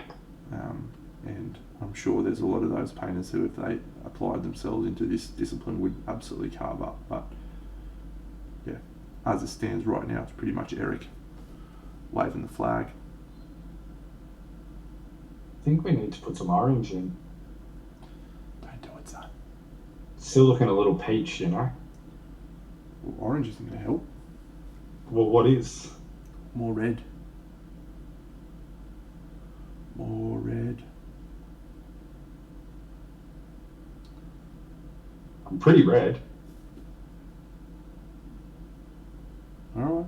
It's your fucking figure, mate. I don't know how to get more red than mixing Liquitex red with Chimera red. That's pretty red, you're right. Yeah. Okay. Well, I'm fucking excited about this, man. What a great project this has turned into since I decided to go to non-metallic metals. What a great project. Absolutely outstanding. It's alright. We'll screw up some true metal sooner or later. We will. Alright, let's go a little bit of this, a little bit of that, a little bit of airbrush. And that might finish us up for the stream. Oh, Scaraboss, nothing's wrong with them, mate. Nothing at all. And Bucks doesn't believe me that I'm actually pretty good at them. So he challenged me to do it. And then this figure series was the ones I was supposed to do it on, and then I didn't do it because an arm was missing. You started it on this and then it got benched. Because there was no arm, mate. Yeah, the arm definitely affected the true metal painting. There was no arms in the true metals, mate. Yeah. And it was hard to fucking feel enthusiastic about the project when I couldn't finish it. You know what I'm like, mate. I'm just like, I do. Go hammer and tong until something's done. Come give me a tune. Beep, beep, beep, beep, beep.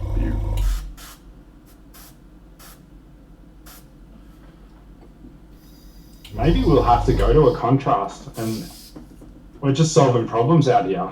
Just problem solving. We're just problem solving, because if you go to flesh tearers, right, it's going to dull it down, but also when you water flesh tearers down and put it through an airbrush, or just paint it in glazes, it's got a little bit of that orange in it, doesn't it? It's got a little bit of that, like, warmy sort of, yeah. Let's get scientist on this. Yeah, science. I'm adding real blue. Ah, Jane, what's going on? Thank you for the subscription. 13 months. Can't believe you've been with me since day dot. Outrageous.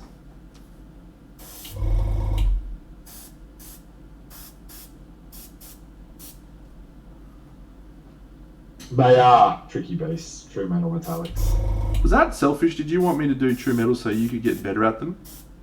No. Because you remember, I only painted true metals for a long time. True. So I feel pretty confident in my true metals. And being that you've recently judged my true metals, you can be confident in my true metals as well. Yeah, you're fine. You're fine. Yeah, that's a great point. That is a great point.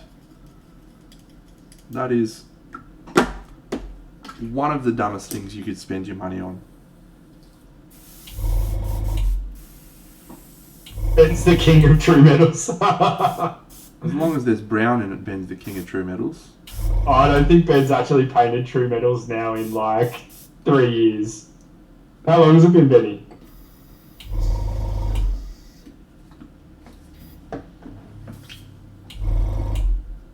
Pat yourself on the back, Andy. You have nailed it. Well done, son. I'm very proud of you at this moment. You're sitting there with an airbrush doing contrast paints. I feel like I'm your daddy. See you, Jim. Now tell me, who's your daddy and what does he do? Big Dino. He paints with an airbrush.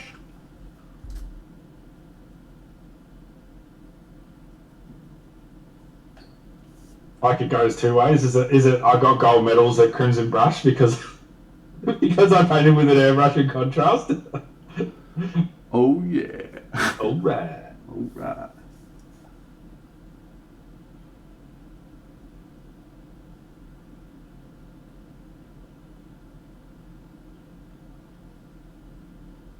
No, it's genuinely fun to do, isn't it?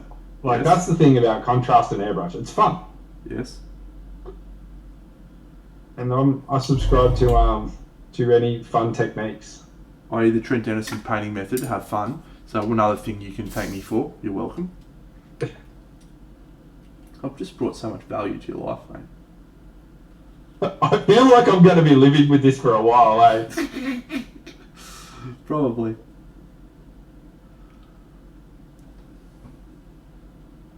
My face right now is this guy's face on the banner when you. that's what I look like when you tell me these things. Fucking Deno. Fucking. Yeah. Yeah, let's have a look at this true metals from Benny. Yeah, let's check Benny's true metal out. It's his first ever painted model. You're a legend, Benny. For putting this up, you're the absolute best. Yeah, I like how smooth that Are you paint flow bringing it up is. on street? I like how smooth it is, buddy. That's wonderful stuff. Quality.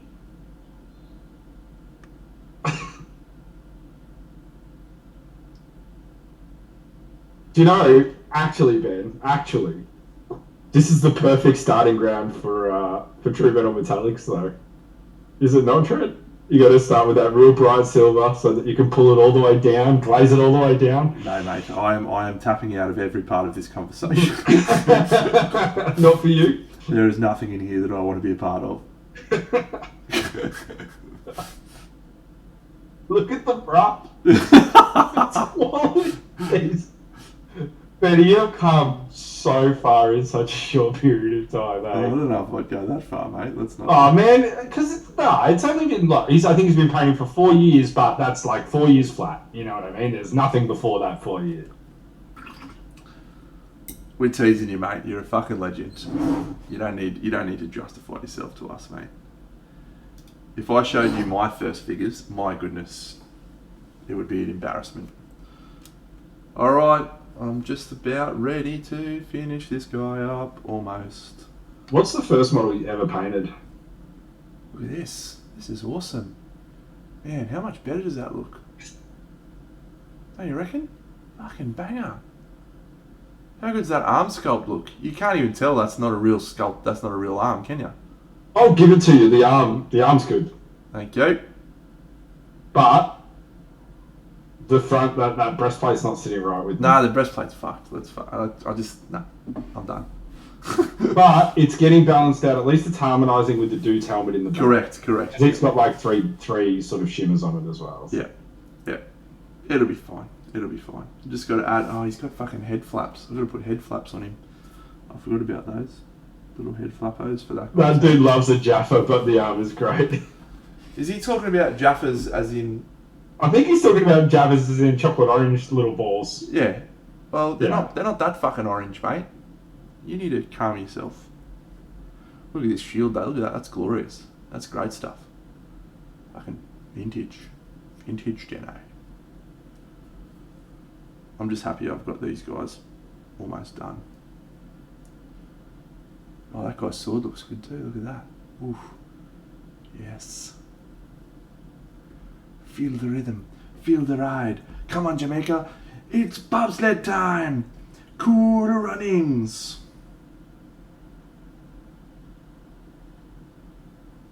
What a classic film. Mm. Always made me laugh when he draws a line down Baldy's head. Yep. Always made me laugh when he says, "Do you want to kiss my lucky egg?"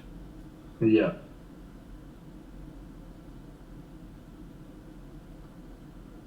I see pride. I see power. I see a badass mother who don't take no shit from no one. Yeah, $125. What was the name of it? Post a link in the chat, Cooge. I've got to go and have a look, mate. I've got to go and see this train wreck. It's in there. It's already there, mate. Oh, fuck yes. First off, who's? Oh, let's watch. Just bring it up. Chuck the video on. Play us the video, mate. Send us out. Miniature painting masters. Oh, see that looks magnificent. Looks magnificent. Yeah, who painted that? That looks great. David Rover, of course. Yeah, of course.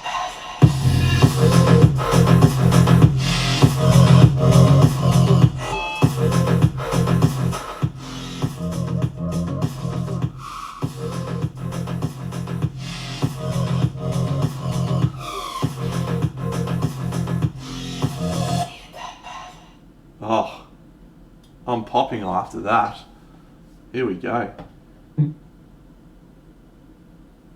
that all the footage was all the footage not taken from Miniature Mentor stuff? It's like, I've already got this, bro. I've already seen it. Yeah, early bird price, $100. Get amongst it. It just made no sense. We paid 48 miniatures. Now you get to pick which one he paints. Okay, cool. It just was. Yeah. Anyway, the comments, he gets smashed in the comments. G'day, Ravencat.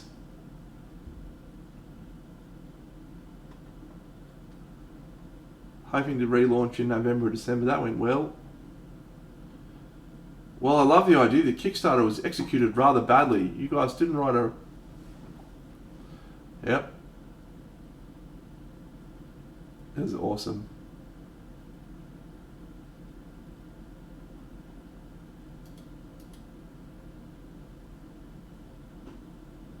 It's light years ahead of everyone else in terms of image quality. Sure it is, mate.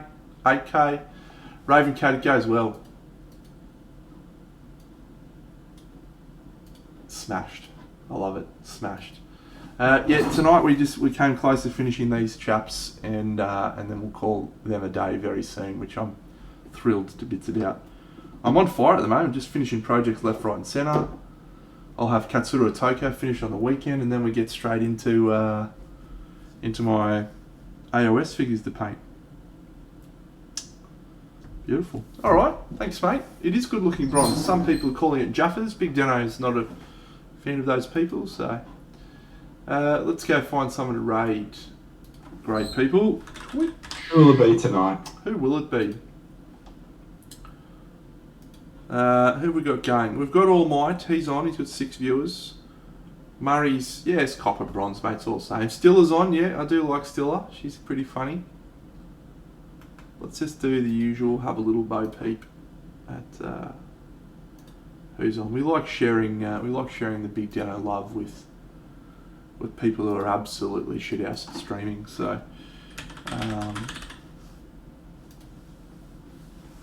you're welcome, mate. No problems, mate.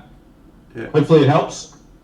Yeah. Love rating it on people who are just struggle town. Pega paints. Last stream for affiliate. What do we got going on here, Pega? That was banned as a side project from Soul Dollar. That's cool. So what's Pega going for? I don't know. Trying to Looks get... like Pega is doing a big gold camouflage Morkanaut. Pega's got 5 and 96 followers. Sounds like a bop. Have we got 1080p? And it's 720p. Pega. pretty It's much a disaster. kind of getting into games in the face. Go through Tomb Raider. Okay, but lots of games where she has no idea what to do next. Orthoba? There's a smart game there. We could go But Orthoba. there's a creative. Well, what's this guy? This mode, guy's right? Warhammer Survival Wednesday mode. Opal Shield. Creative Wow, there's lots of mode. different people on tonight. Creative mode. Yeah, I remember seeing the memes Cool. already about Arceus sort of. Another 720p. Absolutely no interest in 720p, but Pokemon. I feel like this person's trying to get to affiliate. So that feels like someone we can help. Let's do it. All right, Pega it is. We're gonna go I feel like it's Pegos. Pega. Get some fucking Pega up ya. All right. Okay, let's Pega.